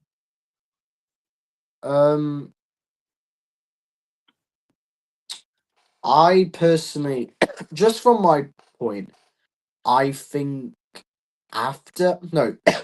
before you do the side missions, because by the looks of it, here's the thing: if he does have Deadshot and Shiva, why doesn't he have the other assassins on there, like Deathstroke and Copperhead and Croc? Why aren't they there? Why is it only Shiva and Deadshot? That's why personally I think, because I like to say that obviously he knows about Croc. Obviously, he knows Copperhead. Probably would have heard, and he definitely would know about Deathstroke. So that's why I personally think it's them listening in. So that's why I think it's personally better before the submissions. For me, though, I already know the answer to this question, and the reason why I know this answer to this question is because Batman literally says what remaining assassins are left, and he says the only assassins left are Bane and Firefly. So that basically tells us that in story continuity, these assassins are supposed to be already taken out. But because essentially they don't know that, well, the game doesn't know what the player's going to do, obviously, so they have to kind of word it in a way. But when it's also continuity error, because then Batman will later say a line like Bane and Firefly was left. Does that contradict? Because that basically says that they're expecting the player to get the remaining assassins, Deadshot and Shiva, done by that point. So kind of weird.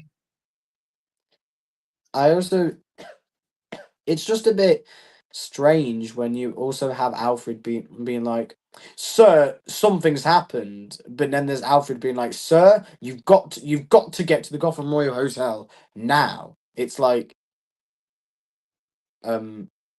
Static's back. well, well, for the viewers, I'll say it for the viewers anyway. It's weird when Alfred does that because now it's like, well, what do I do? But personally, like I said, Your voice is back. like I said, personally, I finished the Shiva and Deadshot missions What were after you saying before the static started? I was saying how Alfred is like, "Sir, something's like a flare has gone up, sir. You need to investigate that." And then there's also Alfred being like, "Sir, you need to get to the Gotham Royal Hotel now." I'm like, "Okay, Alfred, what do I do?" So that's why personally I finished both those missions I after the think Gotham personally Royal the best Hotel. thing they should have done is just take out the line where Batman says "Throw on your Bane and Firefly left," and then you would have, I think they would have gone away with it. But because they didn't do that, Or yeah. maybe just, or maybe like you are allowed to go do them. Just if they'd have just shown the other assassins that have already been taken out on the screen, like I would have been fine with that. But anyway, story wise, the meeting in the Royal Hotel, which is a Indeed. very good meeting indeed. Well, you have Firefly and Bane Bane especially paying attention, whereas Electrocutioners being like most people who are in class, sticking on their phones, not paying attention. I don't know what game he's playing, but I'm sure it'll be told in the comments. It looked like a variant of I'm probably phasing this because I've not gotten to that scene in ages. I'm the Knight. I think it's a variation of Pac-Man. I'm not sure. No, it Because is. I remember, I But swear he plays as something that goes around eating stuff, so it might be Pac-Man or a version. It might be a fictional game that doesn't actually I also exist. find it funny that he's playing a game with a glove on a touchscreen. That realistically, that's not how it works. You have to be your fingerprint. He's got his glove on, whatever. But of course, ooh, Joker don't like that. So he throws his mask down, revealing his identity to the remaining assassins, assuming that some of them knew who he was, or they didn't. But in this case, Electrocution. I personally think Bane probably might know who he was the entire time, because Bane is that serious of a character. I Firefly mean, probably. I don't think. Bane looks pissed when that happens.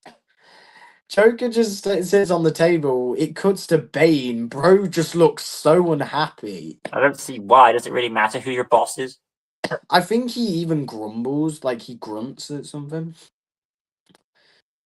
Well, I guess he doesn't. Maybe he doesn't like being lied to. Jack, you went black. You're fine. Yeah, someone was attempting to call me, but I'm doing a live, so. Well, whatever it was, fix your mic a bit, so you're fine. But yeah, he Firefly doesn't seem to really care about who his boss is from the sound of it, and Electrocutioner has some questions about what's going on. But all Joker says is he's the guy with the money and the gun, and when he hires you to kill a Batman, you shut up and kill the Batman, which they cannot do because Batman cannot die in this game. He shoots the floor because he's crazy, and then he gives the final line to Electrocutioner. Anything else you want to contribute? I didn't think so. And he talks him down a window to his doom, where we take his gadget, once again, like we did with Deathstroke, and we have the most powerful gadget in the entire game. The remote control gloves. The shot gloves. And also, I'll get to this point. In Arkham City, there was a version, I don't know if you played it, for the Wii U, where you actually had this ability in the game, which was also made by WB. And essentially, they brought that mechanic back for Arkham Origins. I don't know if you played that version of Arkham City. Oh, so that's not the gadget you meant. I thought you meant the It's called the Armored Edition. I thought it was going to be the grapnel boost. No, but that's another thing, and they put back the grapnel boost in this game too, which doesn't make sense continuity wise. Whatever. I personally think obviously it's Batman's utility belt. Yeah, you're just trying to get an excuse for him. I don't know. As for the other gadget I mentioned, essentially, well, I know I mentioned something. What was I saying? God, I lost my thought now. The shot gloves. Oh yes, because it's called the Armored Edition. I own it, and yeah, that's where the mechanic was introduced, and they just Oh brought that wow, I back never for knew this. that. You didn't know the I Armored put Edition? Type it in. You'll see what I'm talking about. But yeah, Wait, the so Armored he gets Edition the of Asylum or City? City, our Arkham City Armored Edition. But yeah, I well, I have no plans to play it because I'm not buying a Wii just to play but that. the thing about it, it's essentially Arkham City with the shock gloves. That's not a Right? bad thing, is it? No. If Arkham So Knight had had the shot gloves, God, that game would have been a breeze. well, yeah. So once you have these shock gloves, it's either a good thing or a bad thing, depending on how you are. If you're a player who struggles with Batman games, then for you it's a plus. If you are good at the combat and you feel like the shock gloves are kind of a cheap way out of it, then yeah, it's up to you. For you, Jack, were they more of a plus for you, or more like I wish I didn't have to rely on these things? Um, I'd like to say I'm good at the combat, but I'm not great at the combat. So when I get the shot gloves, especially with the martial artists and the armored enemies, so say me having to cape stun, go on them, potentially get hit, I can get through them a lot quicker. So it Yeah, definitely helps if I'm in a tight situation and I want to get through it as quickly as I can, saves me dying. And yeah, they do help with the martial artists. So I'd say for me they are a plus. And especially with the yeah. Shiva one. I That would could be a never good challenge, do though. I would never do that Shiva fight with all those martial artists Like maybe you without should do it as a challenge. You should challenge yourself to see can you beat Arkham Origins without the shock gloves. I have but the thing is though, there are some sections where I don't actually need to use them. Because I can get through them quite quickly. And I Noted. found on my latest full on playthrough, not I'm the Knight, my latest full on playthrough, I actually didn't really need to use them that much. It was only on the final like sections, and Noted. and a very big assassin that I needed to use the shotguns for. Noted. So yeah. But for the rest of this game, you do get to choose if you want to use the gloves or not. So you do have the choice. And then Mhm. Batman makes his way through the rest of the building, fights Joker's trap, and then eventually will confront Bane because Firefly has left because he doesn't. Before that, the scene's still on. I shouldn't have carried on from there, whatever. After he kills the Electrocutioner, Joker eats a cake and says how fantastic it is, and stabs a knife because Joker and Heath Ledger have a knife fetish. And Firefly leaves, hunting down the bats, and then Bane has us saying that he knows that Batman is coming for him. So you just gotta sit your ass down and wait, and he does the wheelchair thing and then laughs. Oh my goodness, that scene. Just like the note. He's coming for you now, and when he gets it, I'm going to kill him. So you wait. That is the first time you can see some genuine fear on Joker before it transitions into a smile because he realized what he can do with Bane. I love that scene just for because obviously was introduced with the assassins, but you didn't realize just what he was. This Bane, which we have not seen in the past games, being the big dumb brute, this Bane is this Bane is so dangerous. This Bane is so much scarier. The way he stands up and just throws Joker onto the chair. This guy made Joker have a step back. Well, you could On argue in a way, when it comes to the hotel scene or like the whole hotel operation, or whatever. Like Bane might have been is more in charge than Joker is at this point. Personally, Bane is my favorite villain in this game. But well, that's not really much competition, but yeah. But yeah, so essentially, Batman will continue on going past the stuff, and then he finally comes into the elevator, and then Bane, smart as he is, knows that Batman's there as well, grabs him, rips him through the fucking roof, and then throws him towards the Joker.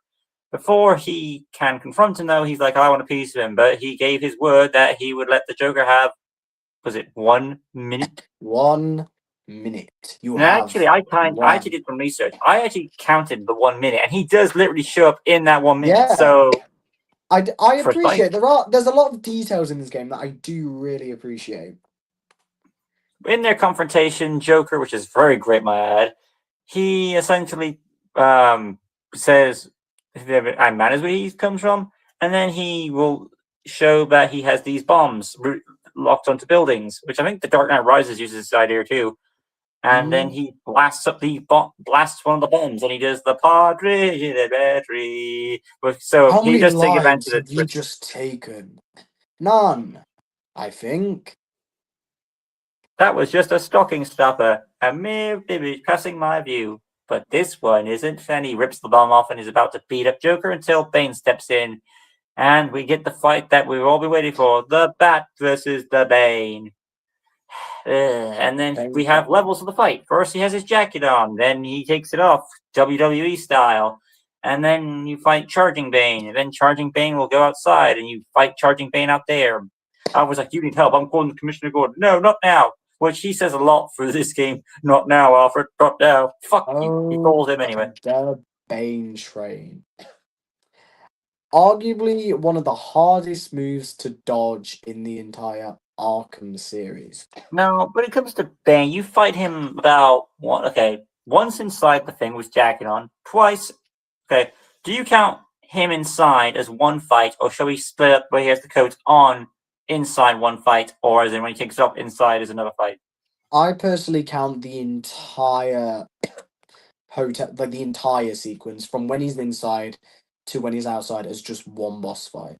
Well, it feels like there's different stages of it because he has the coat on and he takes it off inside. It's a boss fight with stages. I think that's how I'd put it. Okay, then what was your favorite stage of the fight then? Oh, definitely the outside bit. Because I was also going to add the stuff of the Blackgate prison, but if you're going with that, okay. Yeah, so you fight Bane 5 in terms times? of boss fights, you 3 times in. Well, 3 or 5, depending on go with stages. Because you have the coat on, and inside, coat on, inside again, coat off, outside on the roof, where he's doing the Bane train thing, as you said. Basically the same fight, but outside. And then you have him in Blackgate, where he's fighting again. And then finally his beefcake form, where he's essentially sneaking around. So is that 5 times? I still count it as 3. 2 times inside, 1 on the roof, 1 in Blackgate, and then 1 as beefcake. So it's 5 overall, but you can have 3 if you want to. Yeah, because technically the Royal Hotel is just one big boss fight, just with the different stages. It does put you in your paces. Pardon? Eventually, though, Batman will overcome Bane, and Bane decides to retreat because the chops are too much for him, and Joker stays there, and I guess he wants to get killed because I didn't know what Joker was doing at that point. Joker looked like he knew he was screwed, and he let the cops blast him. But Batman, being Batman, doesn't want the Joker to die, so he saves his ass, and he gives.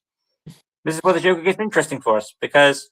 And this is probably where I'll get into my reason why I like this guy is because we have never seen a transition. Because when it comes to Joker, we either most of the time see a Joker that wants not Batman to die, or a Joker that does want Batman to kill Batman. But in this, you okay? Yeah, Your camera, right? Yeah, it's fine. I'm just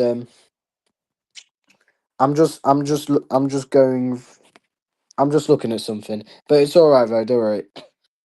But the thing I like about this version of the Joker is that this is the first time we actually see a transition from a guy who wants to kill Batman, who can't imagine life without Batman, and that makes it one of the best portrayals of Joker for me because we never actually got to see the transitional side of him. Because at the end of the game, Joker wants to kill Batman with his assassins, but when he saves him, he goes through this psychological meltdown thing, which I'll kind of go over as we go to the next scene.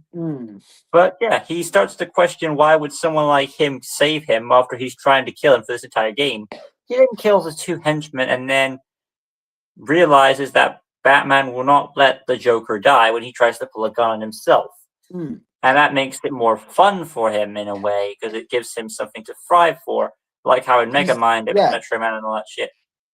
And to quote what Joker said at the bank, it would be so easy if you were all I wanted. No, you from calling Batman an obstacle, he's just there. Like Joker has no interest in Batman, but as soon as he saves him, he realize it's Joker. Obviously, goes through the transformation. So I find it ironic that he says that at the beginning. Who jump off the building to save your sorry ass? Yeah, that's the You thing know I was what, going to say about. officer? I That's the was thing I was going to say thinking about the Harvey is same remember how I thing said that Harvey is myself. kind of crucial to this story? If Harvey wasn't in this game, do you believe any of a cop would say that? No, because that is such a Harvey Bullock thing to say.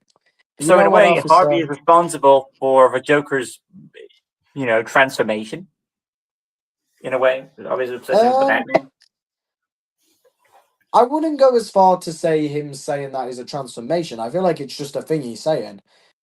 But But regardless, though, Batman essentially escapes. The police arrest Joker because Joker is a crazy person, and he gets away again. And basically, this is where Harvey says the iconic line that, "Where do you go? Who? The Bat, your partner. My partner? Who on earth would save your sorry ass? You know something, officer? I was wondering the same thing myself." And there it is. and then he Now the gets question taken is, to Blackgate because the yeah, asylum obviously is not open at some this would time. argue that what if we lived in a world where Joker was not infatuated by Batman at all? Would it be more interesting or more better? That's another timeline though. Because if Joker was never infatuated by Batman, then the Asylum thing wouldn't go the way it was with the whole Titan finale, and then he wouldn't infect Batman with his blood, I.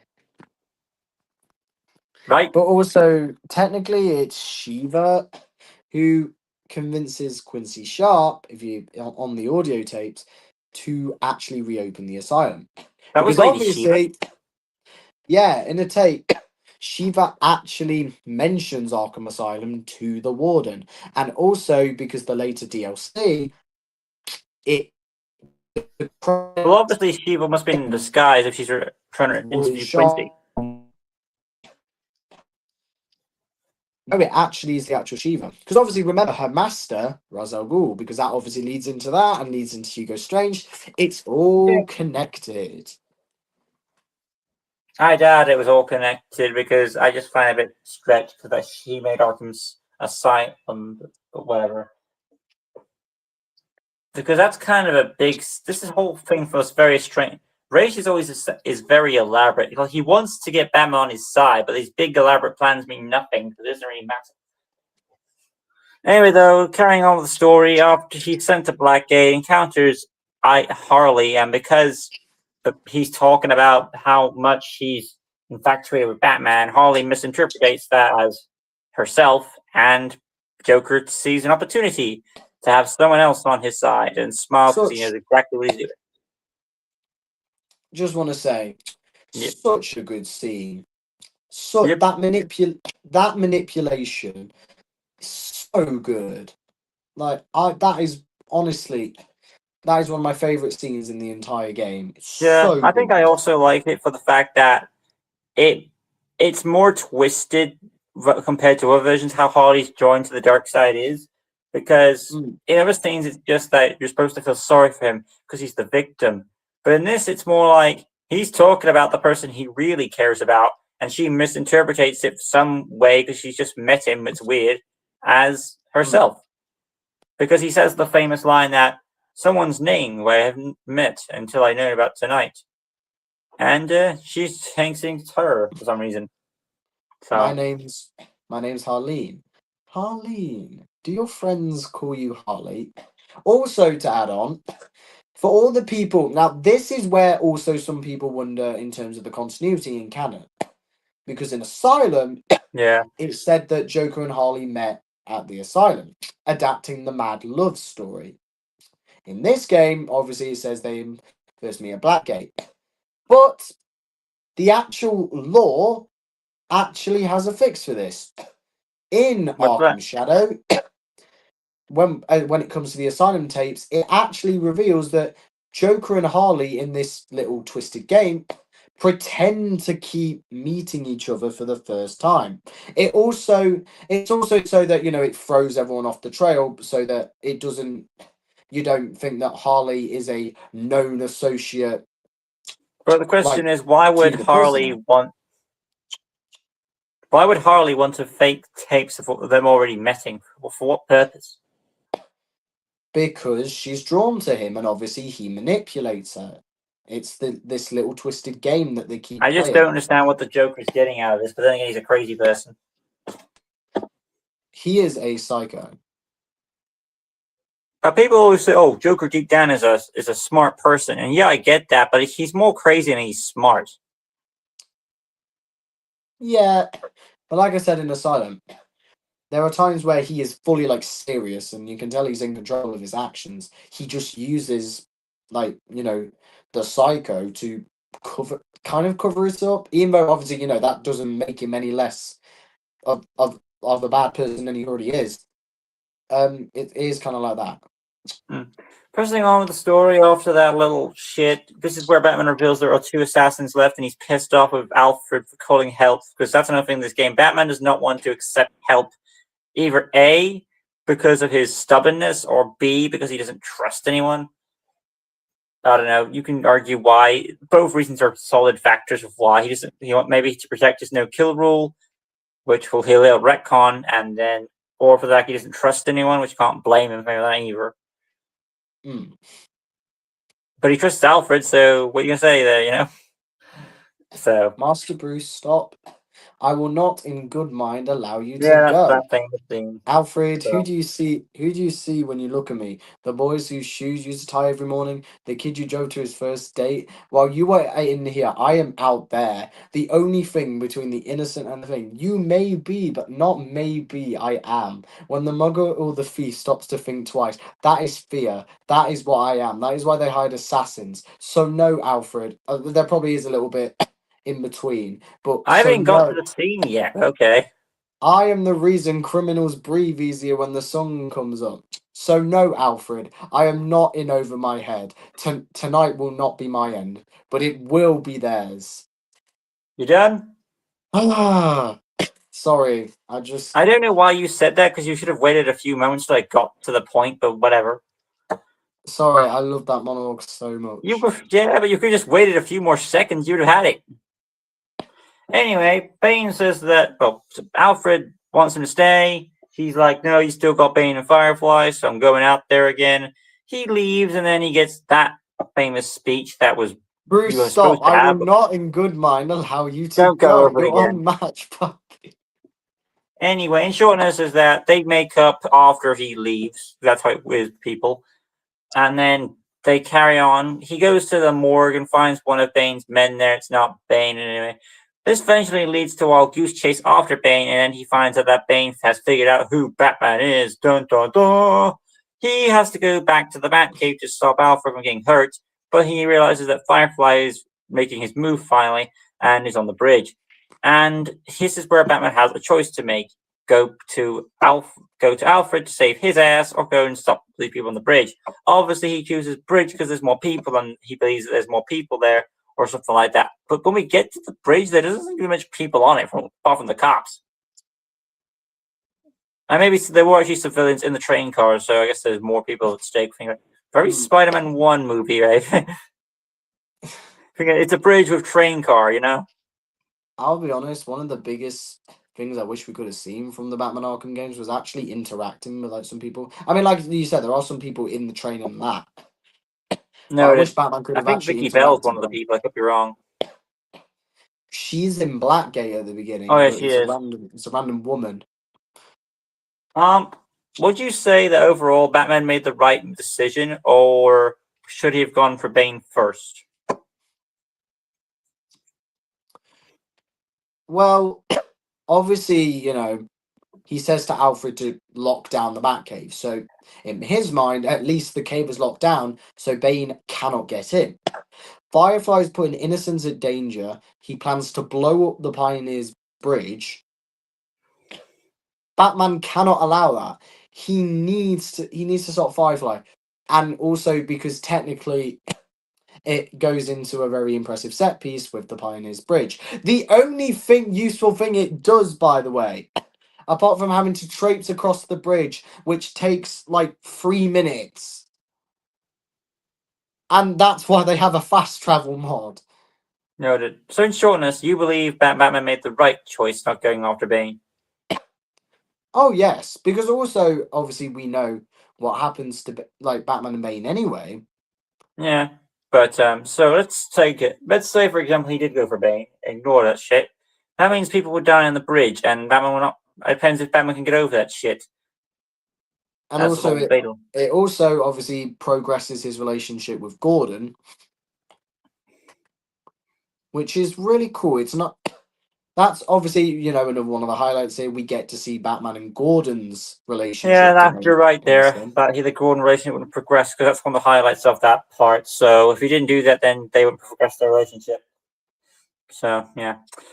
He goes to the bridge, beats Firefly's ass, and after rescuing some civilians and disarming some bombs, he gets there's one bomb left, and he hasn't gotten to it, and then he has to confront the boss fight while Firefly's holding the trigger. After some cool fighting, I like this site because you have to use different mechanics to fight him. First, the batarang gets involved, and the glue grenade, then the gravel gloss, and then all these different gadgets come into play to beat him because it's a very good boss fight. There's a bit of maneuvering around, and then finally, Firefly gets the detonator, but he pushes it, doesn't work because Gordon's disarmed the last bomb, and essentially Batman gets a ride, and then he rips his jetpack off and leaves him for the police to cut down.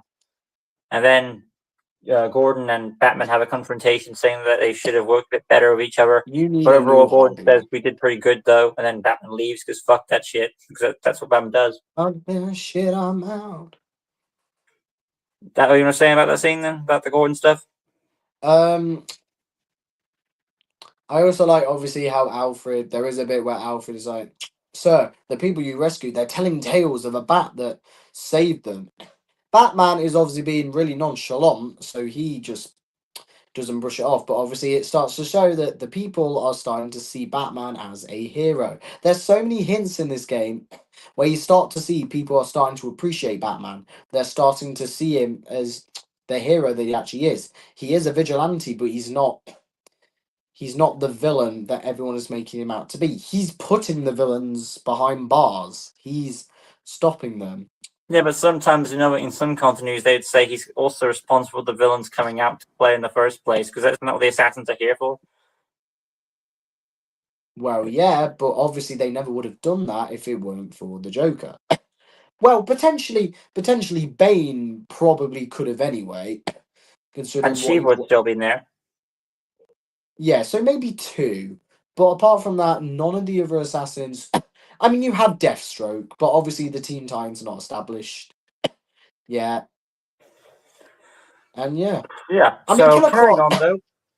Killer Croc Back, seems like a heavy anyway, so yeah, he probably would have still been causing stuff in Gotham to begin with. noted. Carrying on, though, he eventually makes his way to the Batcave, sees it's all trashed, looks for Alfred when he gets the power on. Oh no, Alfred's gonna die. And anyone with a brain would figure out that, hello, you have the electrocutioner's gauntlets. And I do appreciate. Alfred technically dies. Yeah, I do appreciate, though, that. No, I think it comes in later. But he later he shocks him, of course, gets him back up and running, and then we find out that Joker has broken out of Blackgate and trying to take it over, foreshadowing what's going to happen in Arkham Asylum. So he decides to go there because the people need him, and he gets motivated by Alfred because at one point he wants to give up because he let Alfred down, but no, he still wants him to carry on. So Alfred pays off. He Excuse me, goes. I have a fun fact I'd like to present. Take your time. Okay, so What? basically, I'm taking my time. Well, So basically, okay, in all fairness, I'm not going to go slow. we are nearly 10 minutes for 2 hours. The dialogue, if you look at the actual character, obviously if you have the subtitles on during the scene with Alfred, you see that it's actually they don't say it as Batman speaking, they say it as Bruce Wayne speaking. which is a really nice thing that Batman obviously is dropping the persona, the Batman persona, obviously for his loyal butler, which is a really nice detail Well, I that think he's less gruff at this point, but he's dropped the kind of yeah, gruffness in his and voice. also him realizing he does need the allies. He's not and Vicky Vale literally said it at the beginning. You're not an island, Bruce. You need people, and obviously Batman has now gone through his arc. He needs his allies to help him. He can't do this alone. Which is Okay, weird because that's weird for you to say because in Arkham Asylum, didn't he do most of it himself? well, yeah, but no one was going to step on the island. No one had a choice. Bit of a continuity error, but okay. Whatever. So he Was that eventually goes to Lucas? Lucas, just ask him. Was that slow enough for you? no. Did I take my time? The more you're stalling, the more time is wasted. Okay. He goes to So Blackgate and essentially will rescue some people, and including Harley. Harley doesn't give a shit. He bumps into Vicky Vale, who doesn't give a shit. He bumps into Deathstroke, who doesn't give a shit. But yeah, so he brings in all these characters and on the way, and then eventually he'll confront the Joker and Bane inside this room, and Joker has a setup for him. Like they want him to either kill Joker with this little device, or like either you kill Bane in this fight, or I will die in this electric chair. And of course, Joker doesn't know he doesn't break that run rule kill. They only thing I fight, will and say, during what? the only thing, okay, seriously, the only thing I will say, if someone in the comments could explain, or maybe you yourself can explain, Lucas, the one thing I do not understand though, why has Bane gone back to working with the Joker when the Joker literally tried to shoot up Bane's helicopter? And I mean, technically, Bane like nearly killed Joker. Simple. He knows he can handle it. You just established in the first scene that he threw him on the chair, no problem, and Joker was kind of scared of this guy. And to be fair, it does technically get the bat out of hiding because Bane has already mentally broken the bat, which is this is. I'll talk more about this when I get to Bane's character. But the unique thing about him in this game, obviously he wants to break the bat, but unlike most media where he breaks him physically, he wants to mentally and physically break the bat. He wants to do both, and he very nearly succeeds in doing both. Okay. And So now we get to the second main boss fight. the fight continues after the setup rules are established, and it gets a bit crazy. During the fight, though, another cutscene takes place, and then as Gordon steps in, Joker puts the chair device on him, and it doesn't really matter too much because we've cut back to the Bane fight, and Bane is about to be out, but then something clicks in Batman's memory, and then he basically kills, in quotation, kills Bane. They don't. Joker is happy about this, but then during the scuffle, he grabs Jim's gun, tries to shoot the other guy. Jim protects himself, and Joker runs off for Warden some reason. Joseph. I don't know why Joker runs off because he's got the gun, but whatever, he runs off in it because he's crazy. But then it's Jimmy revealed to Jimbo. Jim and the other guy, the other warden guy there, Have a essentially that seat, he did not kill Jimbo. Bane. He did We'll not kill him. fry like two little potato latkes. Latkes, I believe that's what he says anyway. Noted. Once again, another great Joker line. Okay. After that, he essentially realized that he only has a few minutes to resuscitate him because during their fight, I appreciate I do appreciate this because basically Batman remembers the line where Electrocutionable character says, "I'm going to jumpstart your heart and kill you again," implying that his gadget can do that. And given it was also mentioned, it was also well utilized with the whole Alfred thing. But I don't. Well, I do like the reference, and I appreciate the foreshadowing paying off. Shouldn't that flashback been in the scene where he resurrects Alfred? Because that's when he was first using it. And when Bane is going to be in a situation like that, we as a player already know the twist of what's going to happen. I think something does get reminisced. Also, when some paramedics were with one of the prisoners at the prison right back at the GCPD, they do mention the clear I've got a pulse, which also comes into play in the flashback. I think something does play before Alfred's Yeah, thing, but I'm that not was entirely sure. mentioned, but I don't understand why. Because it also retcons the whole electrocution thing. Because we already know what Batman can do to get out of this at the Bane fight, so it just feels like they should have just used the electrocutioner a bit early. May you find the peace in death that you did not find in life. I'm not looking for peace. Are you going to keep quoting for Wow. the game until I finish this story? I love the quotes in this game. There's so many fun quotes And in I this love to get game. through the story, thank you, Jeff. We're Okay. almost through. We need to make it before it reaches 2 hours. But we've got Cold Cold Heart to talk Oh, about. flipping heck. Well, look, hey, you get to talk about that story for it because I'm going to give myself a break. Yeah, So yeah, I let's will. finish this up. He resurrects Bane, and Bane essentially shows his compassion. That's Lucas! another thing. Why does Bane attack him when he revives him? Because Bane wants to kill the bat. I thought this version of Bane had some sort of code of honor, but I guess not. Apparently not. He wakes up and then attacks Batman for his kindness of saving his life, as one does. And then, of course, he goes Mega Bane, and then he decides. He says, "You leave me no choice." I don't know why he decided Mr. to do this because Wayne. maybe he thinks he can't. I guess he thinks you beat me and you nearly killed me, so the only way I can stop you is by using the full amount of my venom serum. He goes But Mega that's the Bane. thing. That's the thing, though. Bane is using this as a last resort. He didn't want to. Obviously, he mentioned it in a tape you can collect earlier. How it has an effect on the user and the memory. He is implying, obviously, that he's only using this as a last resort. He didn't want to, but it's come down to this. Also, Lucas, I remembered we forgot to talk about one side mission. The bird one I don't care for. I love the bird one, It's unironically. just Bane's lieutenant. It's just one of his lackeys. It could have been put into the story at any point. It's Batman. I like it just because it's Bankman. It's Batman stopping gang wars, which I find is awesome. I also like how they included Bird. You know, they Can I included finish the lesser known story now? characters. And go Can we on. talk about the side mission after we finish Bane at least? Okay. Okay. Thank you. He fights Bane. They go around this little electric gate room thing. Eventually, Batman gets the drop on him a few times and then puts him into this room with all these straps around him and tricks him with a remote claw and ties him up.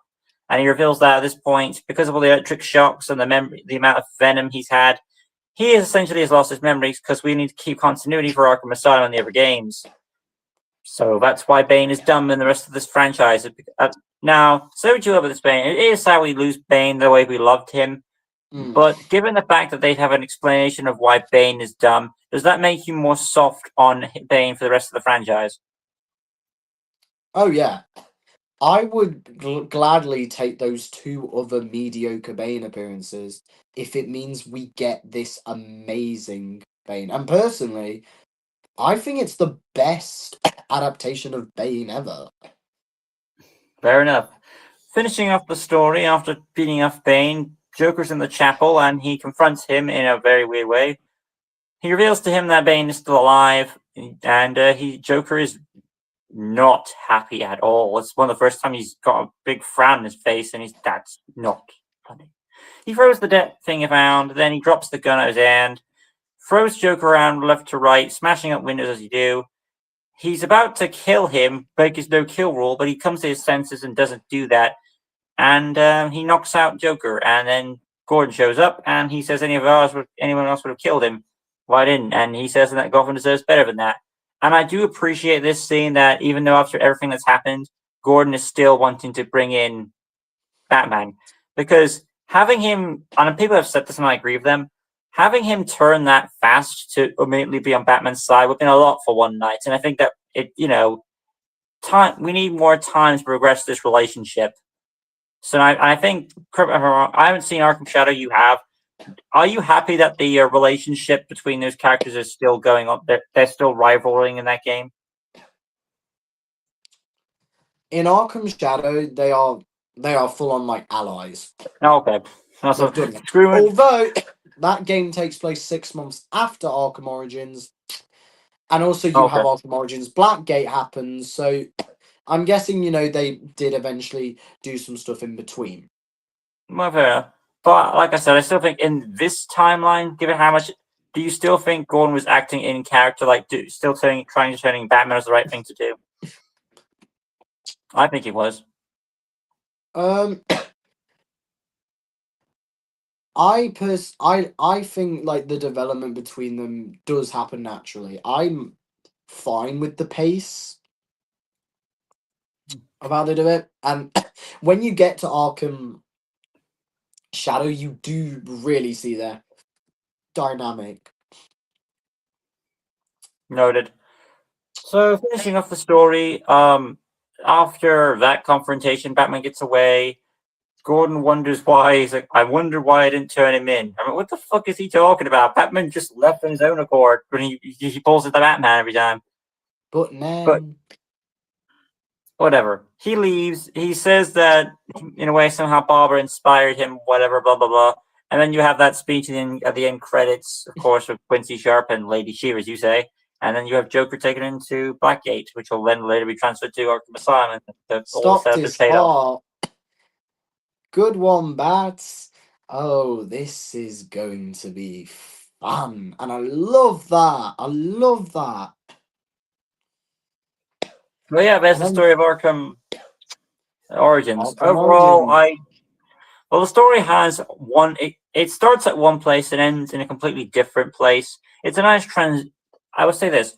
So too well the story, but the story does have a nice transition in its story where you think it's going to go one way and it goes a different direction. Some would argue it all depends on how you feel about the Joker and the Arkham franchise, really. If you're tired of him or if you think it fits, that's all I can say, really.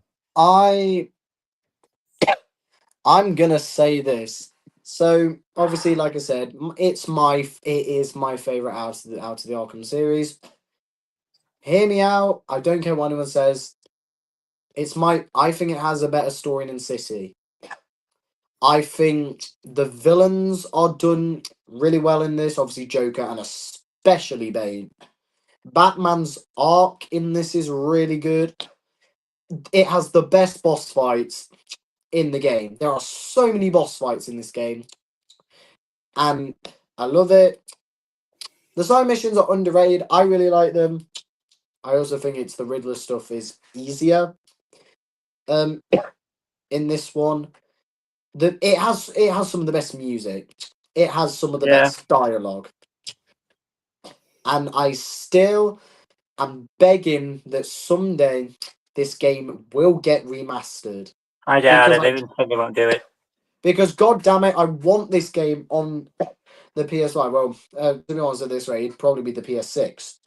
I want it remastered It ain't so that gonna I happen. can I've heard play many it. times they didn't want to do it because Rockstar didn't make it, so therefore we don't do it. But they should, though.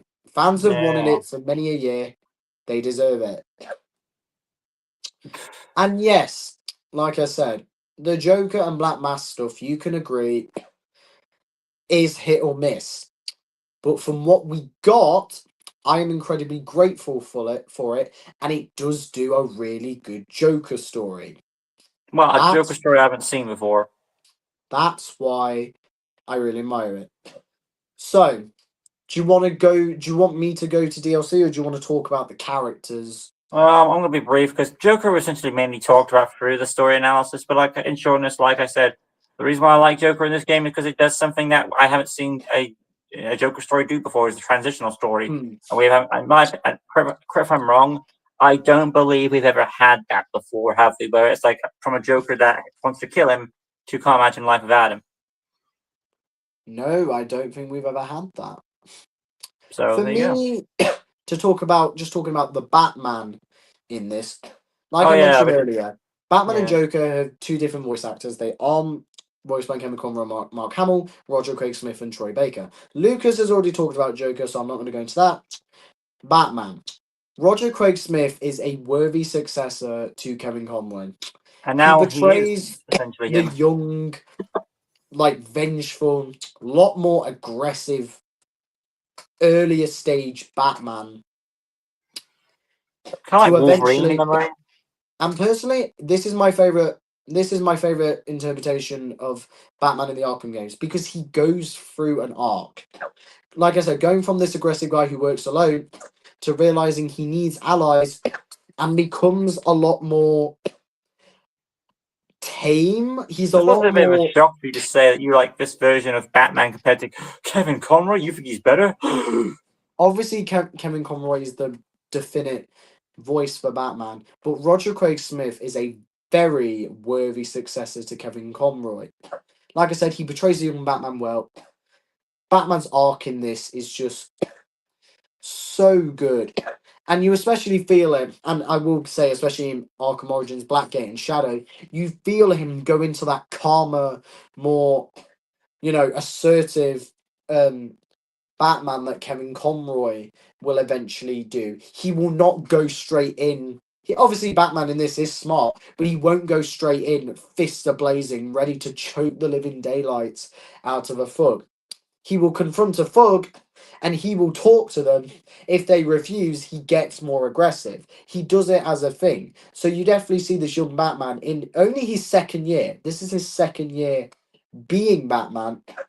And another thing about this game, you get to see him because obviously the only villains he's fought so far are mobsters. He's fought Penguin, fought Black Mask, he's fought Falcones, the Maronis. He's had to deal with street level, realistic mobsters.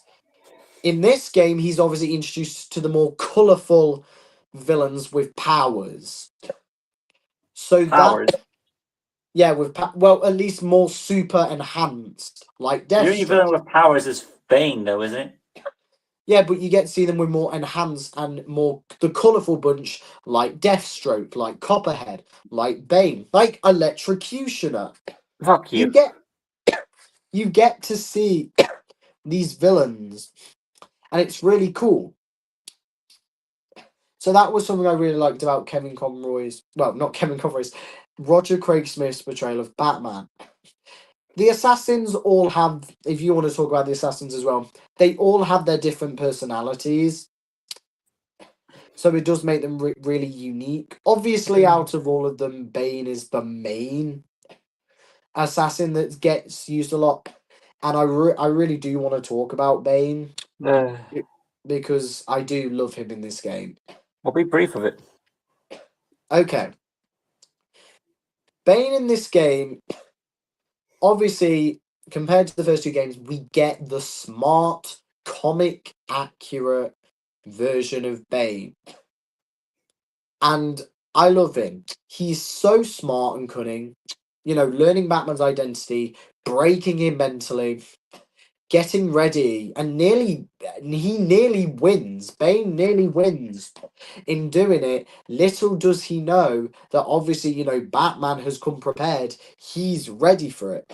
And if he hadn't have taken the TM1, there's a good chance that he might have actually ended up breaking the bat.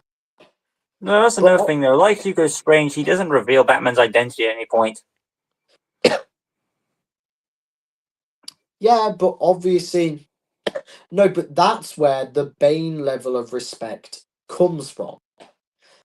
Bane knows Batman's identity. Obviously, he can use it to threaten, but obviously, Bane has respect for Batman, so he's not going to just outright say his identity. He's going to keep it between himself, but obviously, he could use it as a threat to Bruce. He can gladly reveal his identity anytime. I believe Bane in the identity revealing far more than I do Hugo Strange. And also, just Bane's design, his voice, it's far better here than it is in the other Arkham games. But Bane in this, I love so much. He's really great. They present him well. He gets plenty of time to shine. And I love it. Right, fair enough. But yeah, my thoughts on Batman. Like I said, the character arc is noticeable in this game because in the Origins game, you kind of need to have a character progression for characters to end up where they need to be for the Asylum and the other games. So the character progression is kind of essential. I think it's more better suited for Joker, though, given, like I originally explained, Because Batman, he kind of needs this change, whereas Joker doesn't necessarily need this change, but it's nice to see the change, if that makes sense. Mm. But from there, Bane, like I said, yeah, more character. He's obviously the best version of this. There's no comment at it. But we already know how he has to, what he has to. The thing about prequel games is that you can't. We know what the eventual outcome has to be. So, yeah, bit of a doo doo there, but well established what we got. The other characters, the only essentially ones to be noticed is Alfred and Gordon, really, and essentially they're just there as motivations to push the characters in directions we need. I've already went over Gordon a bit because essentially he does develop, but he does do what I think you could argue is the right thing to do, still stick to his job and try to turn Batman in. Alfred, he does convince Bruce to, get the allies that he needs, so that helps to stand out. Barbara doesn't really get too much to do per se. She's just there to establish that she exists on a side mission. Aside from that, there isn't really any more of a characters I can think of because the other ones are just background characters, and then essentially you just have our main villains. And each of the main, aside from the ones that, like Bane we established, they're just evil or just in it for the money. Apart from Shiva, who we already established. So Black Mask, but yeah, he kind of gets his ass swindled as soon as Joker still. For the villains that have, I will say, for the villains who have already been established, like Penguin, it's nice to see Penguin with his empire. Like, he's rising in the ranks. He's definitely a crime boss that he's now viewed as, which will obviously go on in the main games. Oh yeah, fair enough.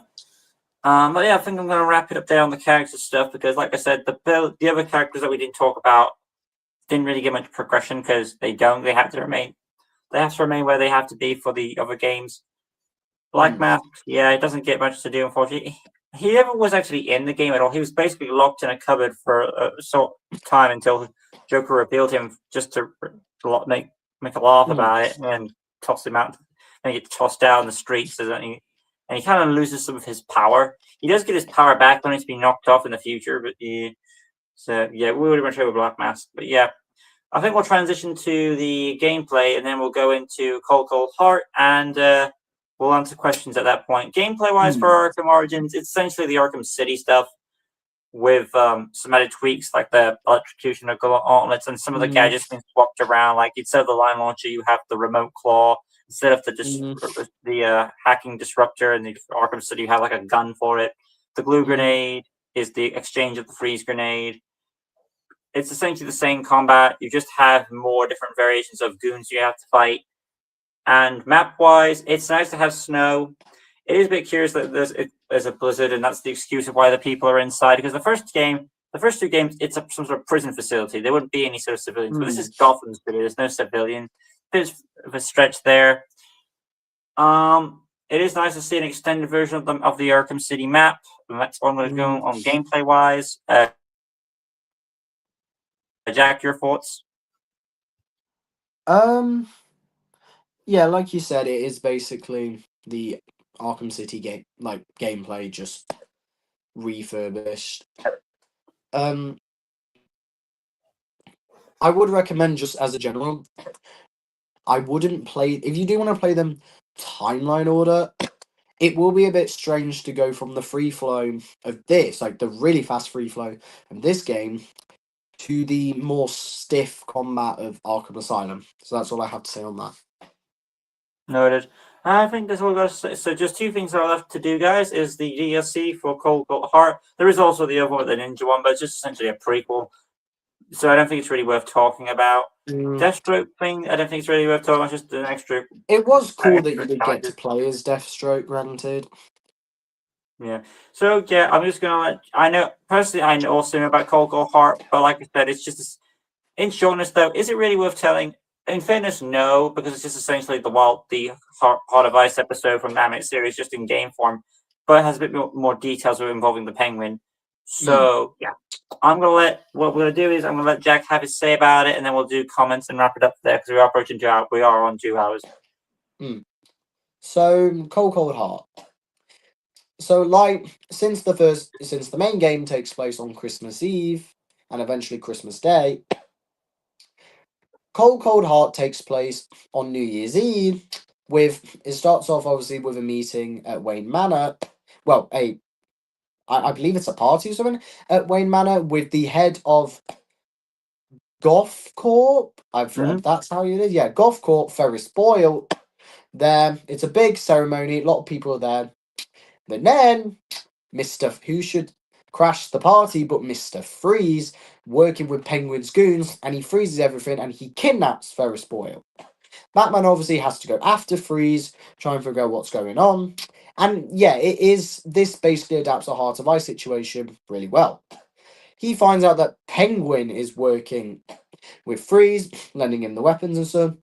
Penguin plans to betray Freeze, but Freeze freezes him, so that stops the Penguin thing. Penguin reveals that, Freeze wants revenge on Ferris Boyle, and Batman finds out that it's actually Ferris Boyle who was the reason and basically created Mr. Freeze, because obviously Victor Freeze worked at Gothcorp trying to save his wife Nora, but Ferris Boyle planned to plug the experiment that, would save her.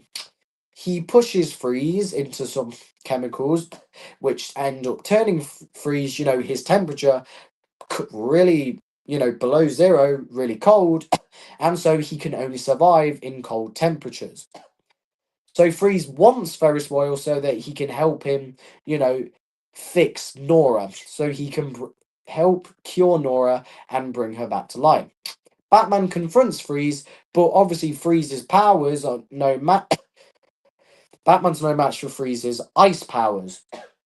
So Batman has to get a new suit, which is one of the coolest suits in the Arkham series. It's the thermo suit, which is obviously can break through the ice and melt it, and basically gives Batman heat.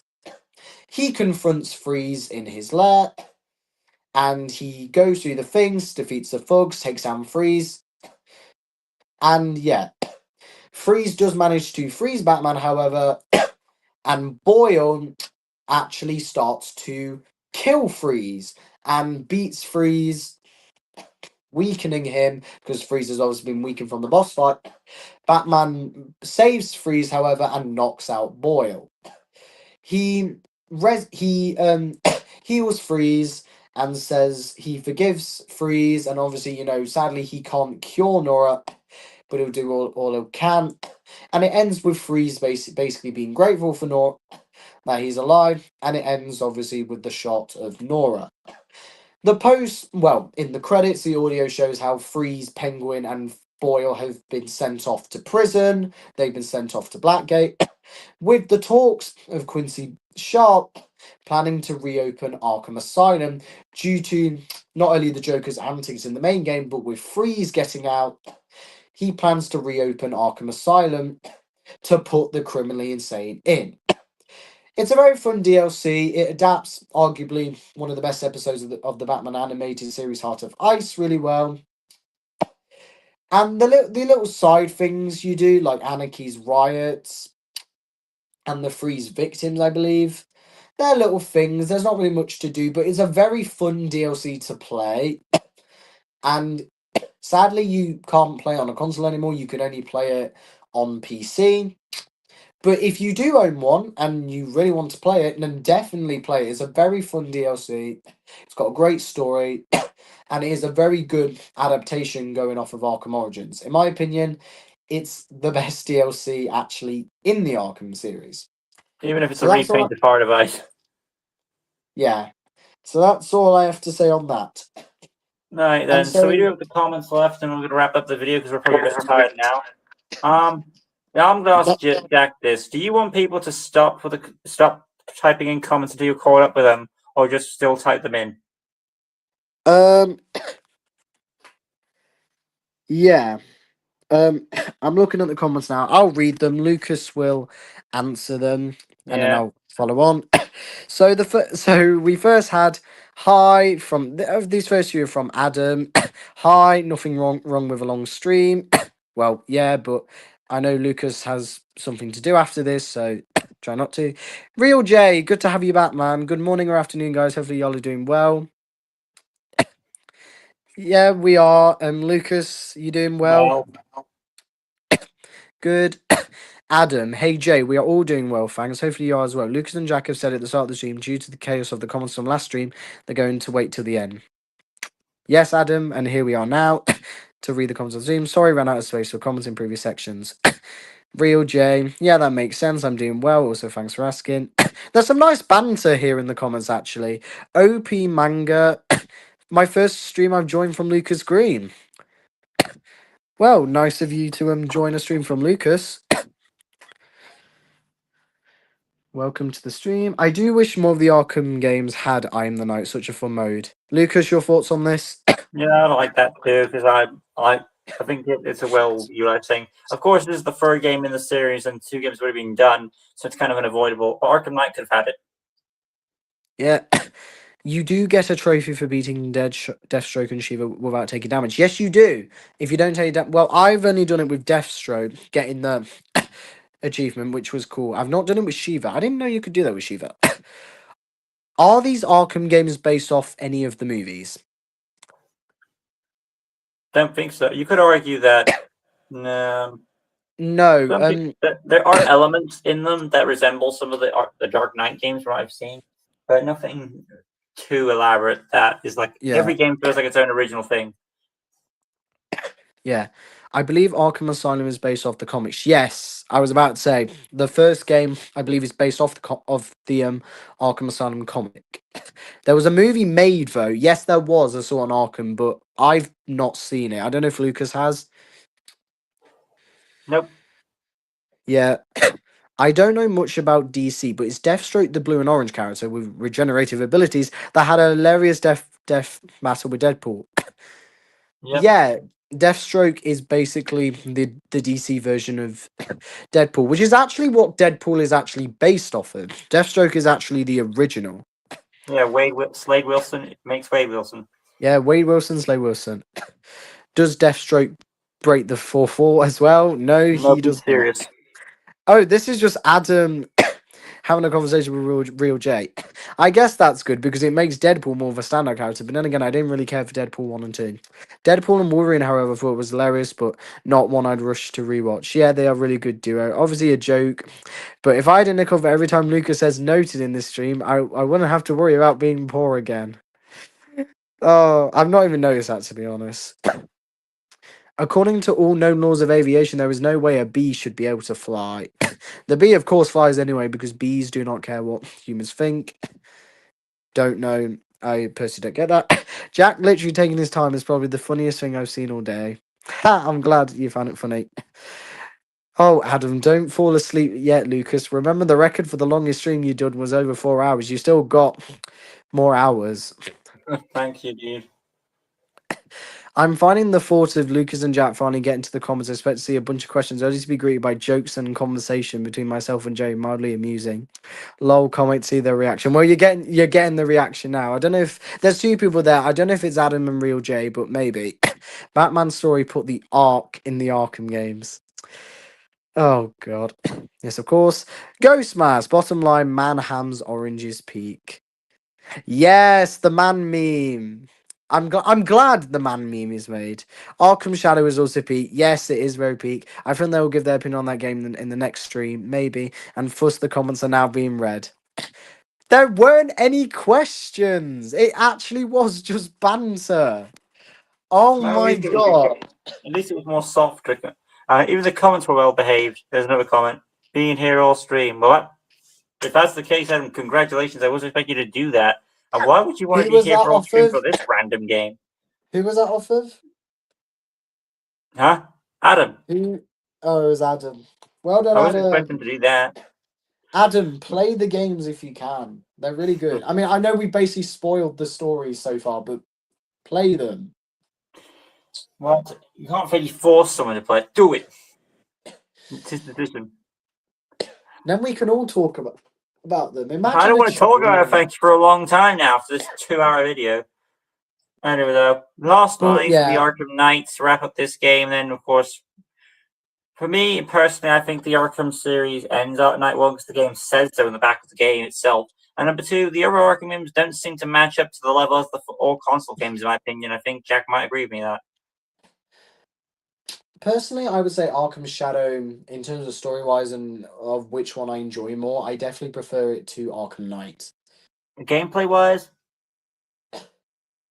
Well, gameplay wise, you're not beating.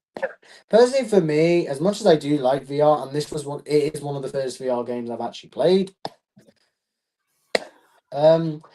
You're not beating a console. Also, the only downside of VR is that obviously when you stand up, you can only really play for an hour before you start to feel a bit like lightheaded from standing and doing all this. And obviously, because you're actually controlling it, it gets you tired. The other game, the console games, obviously you can play for hours. This game, you do have to take breaks in between. Which is why it took me a long time to actually finish the main game. And side note, I am sad that oh, the Adam the was fact. joking at April Fool's Day, so he wasn't here all stream. Well, it It's technically is an funny April because he's Fool's. playing a joke and we're talking about the Joker. Get it? I mean, it technically isn't April Fool's anymore, so it's a bit late. But Actually, it still yeah, isn't my time. It's 2200. I am sad that because for those who don't know, the actual sequel plan for Arkham Shadow ended up getting because the team actually got fired, which is sad because like it set up quite a bit. It would have been nice to have seen the game progress. Like the ventriloquist, it's not really a spoiler, but the ventriloquist is in the game, so it would have been nice to have seen him like become a villain. Right, comments are spiking. Agree. Arkham Origins is really good besides the upgrade system. Thank you. I'm going to record the audio of Jack saying that there were no questions and have us. That's my ringtone for the guys to call me. That's Adam saying that. April Fool's was yesterday. I was here all stream. Caught up. Oh, yeah. Yes, yeah, real J. That is probably the only downside I would have. I am checking the comments just now. That probably is actually the only problem I'd have. The upgrade system in Arkham Origins, you do have to go through it step by step. You can't choose to well, you technically can, but obviously you got to do it in a certain way. And unlike Knight, where which fair to Knight, you get a lot more upgrade points if you do it, and it's a lot quicker. Origins, the upgrade system is a bit off. You do like because there are gadgets that come later in the upgrade, but you would have had to have upgraded to get them. So it is a bit Fair off enough. from that. But apart from that, it is my favorite Arkham game. Come at me all you want. I know Arkham City's praises the Yeah, I get why you're giving it. It's mainly for like the crown game jewel. has character progression in this screen. For me, Arkham City is the second best Arkham game. Fair enough. That's And fine.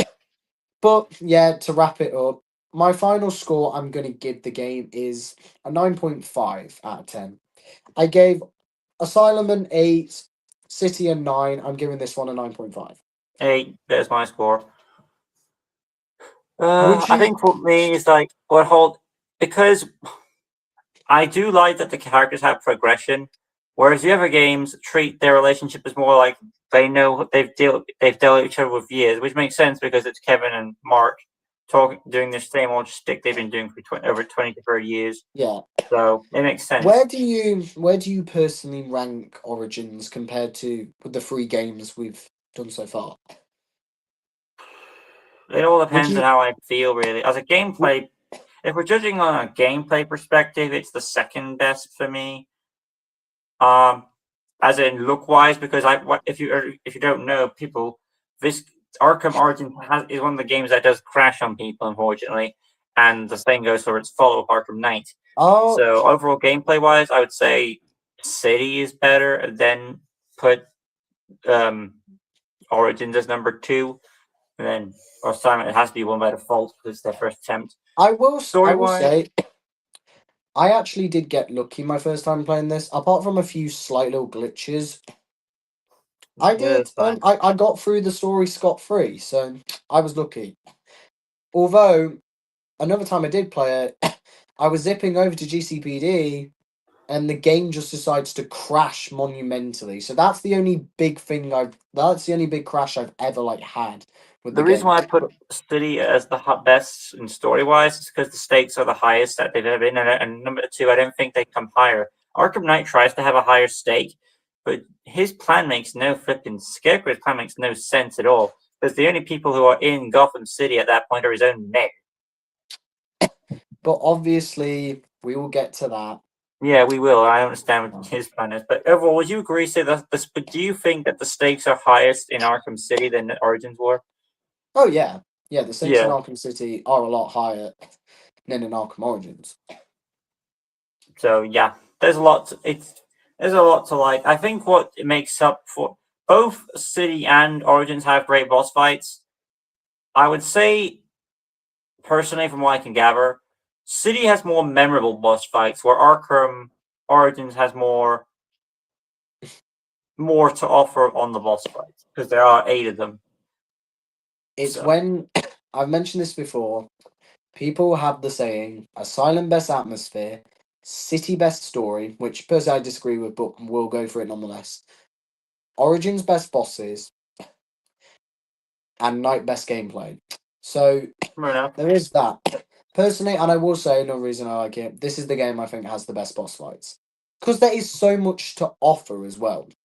And I love a good boss fight. So Yeah, Stake, you're and right. I think that's a fair yeah. point, though. Arkham And the Asylum final has thing, the atmosphere. Arkham City has the biggest stakes of the story. yeah. Arkham Origins has the best boss fights, and then you have Knight with the best gameplay. Which there you go. So overall, Final I'm going to wrap thing, it up. Before we do, though, we're going to have one more look at the chat and the comments, and then wrap it up after yeah. that. So one more time. If you want to have a look, and the final thing I'm going to say about this game as well, it feels like the most in this game. I feel like you next to Night, you feel it is the most comic accurate Batman adventure. You have comic Okay. accurate. You have comic accurate villains. You really feel like Batman in this game. Yeah, you feel like Obviously, you that have Batman for any game, though. like I said, you have comic accurate villains in Bane, so you feel like it's an adventure ripped straight from the comics. Okay. Final comments now. In the next stream, you will guys be reading the commentary. Commentary. Comments at the end of the stream again. Of course, we will. We're going to keep doing. This is probably more smooth for us to do, given how it went, Adam. Also, Night is the longest story wise, so you Yeah. definitely need to get. I will say for that Ugh. one, it probably will require a bit quicker in terms of the story. And we got through this video in 2 hours and a half, thanks to Jack's monologuing. Thank you, Jack. But Lucas, Arkham Knight is so long. Just do us a favor and try to be brief with your statements for the sake of time. It doesn't help that that game has so many side missions as well. Yeah, there's also the season of infamy to cuss. Lucas, I'm sorry, For but the sake of it, I'm gonna let you talk about the Arkham episodes when we get to the extra shit. But I yeah, will talk about season of infamy. okay, fair enough. But Lucas, for the side missions, we have to do them as their own category. We can't do them as they get introduced because there's so Yeah, I know. many. Just how it is. It's more wishy-washy with those. It's not like it's formulaic. Mm. That's all I'm gonna say. Arkham's Night is going somewhere in the future. I don't know when exactly. You'll know when you see it. That's all for me. I'm going to end it quickly because this stream is already going on for nearly 2.5 hours. Final words to say. Well, hold on. Comments again. No, we're What fine. they saying? Those damn comments. Oh, if I personally like what Jack had to say, don't forget to mention every monologue in the game, Jack. Fuck you, Adam. Ah, Arkham Knight is way too many monologues. You think I was bad in Arkham Origins? Well, to be honest, there's a lot of lines I can remember in the game. And of course, Also, oh, I forgot to mention, this Batman is savage. He says so many lines back at his enemies. He's straight up savage. okay. I thought you said you were done. I thought you said you were done saying stuff about Arkham and Origins now.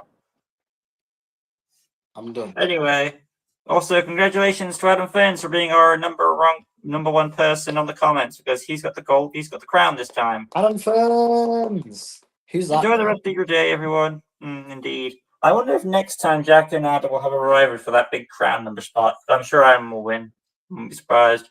Thank you, everyone, for watching. Thank you for stopping by. Of course, the Adam and stream. Jay I hope this is dynamic. the longest stream we've had. I envy Arkham Knight. What place is going to be in the future? So overall, Arkham Origins is a fun game and it's worth revisiting. So that being me and Jack, take care, everyone. Goodbye, guys.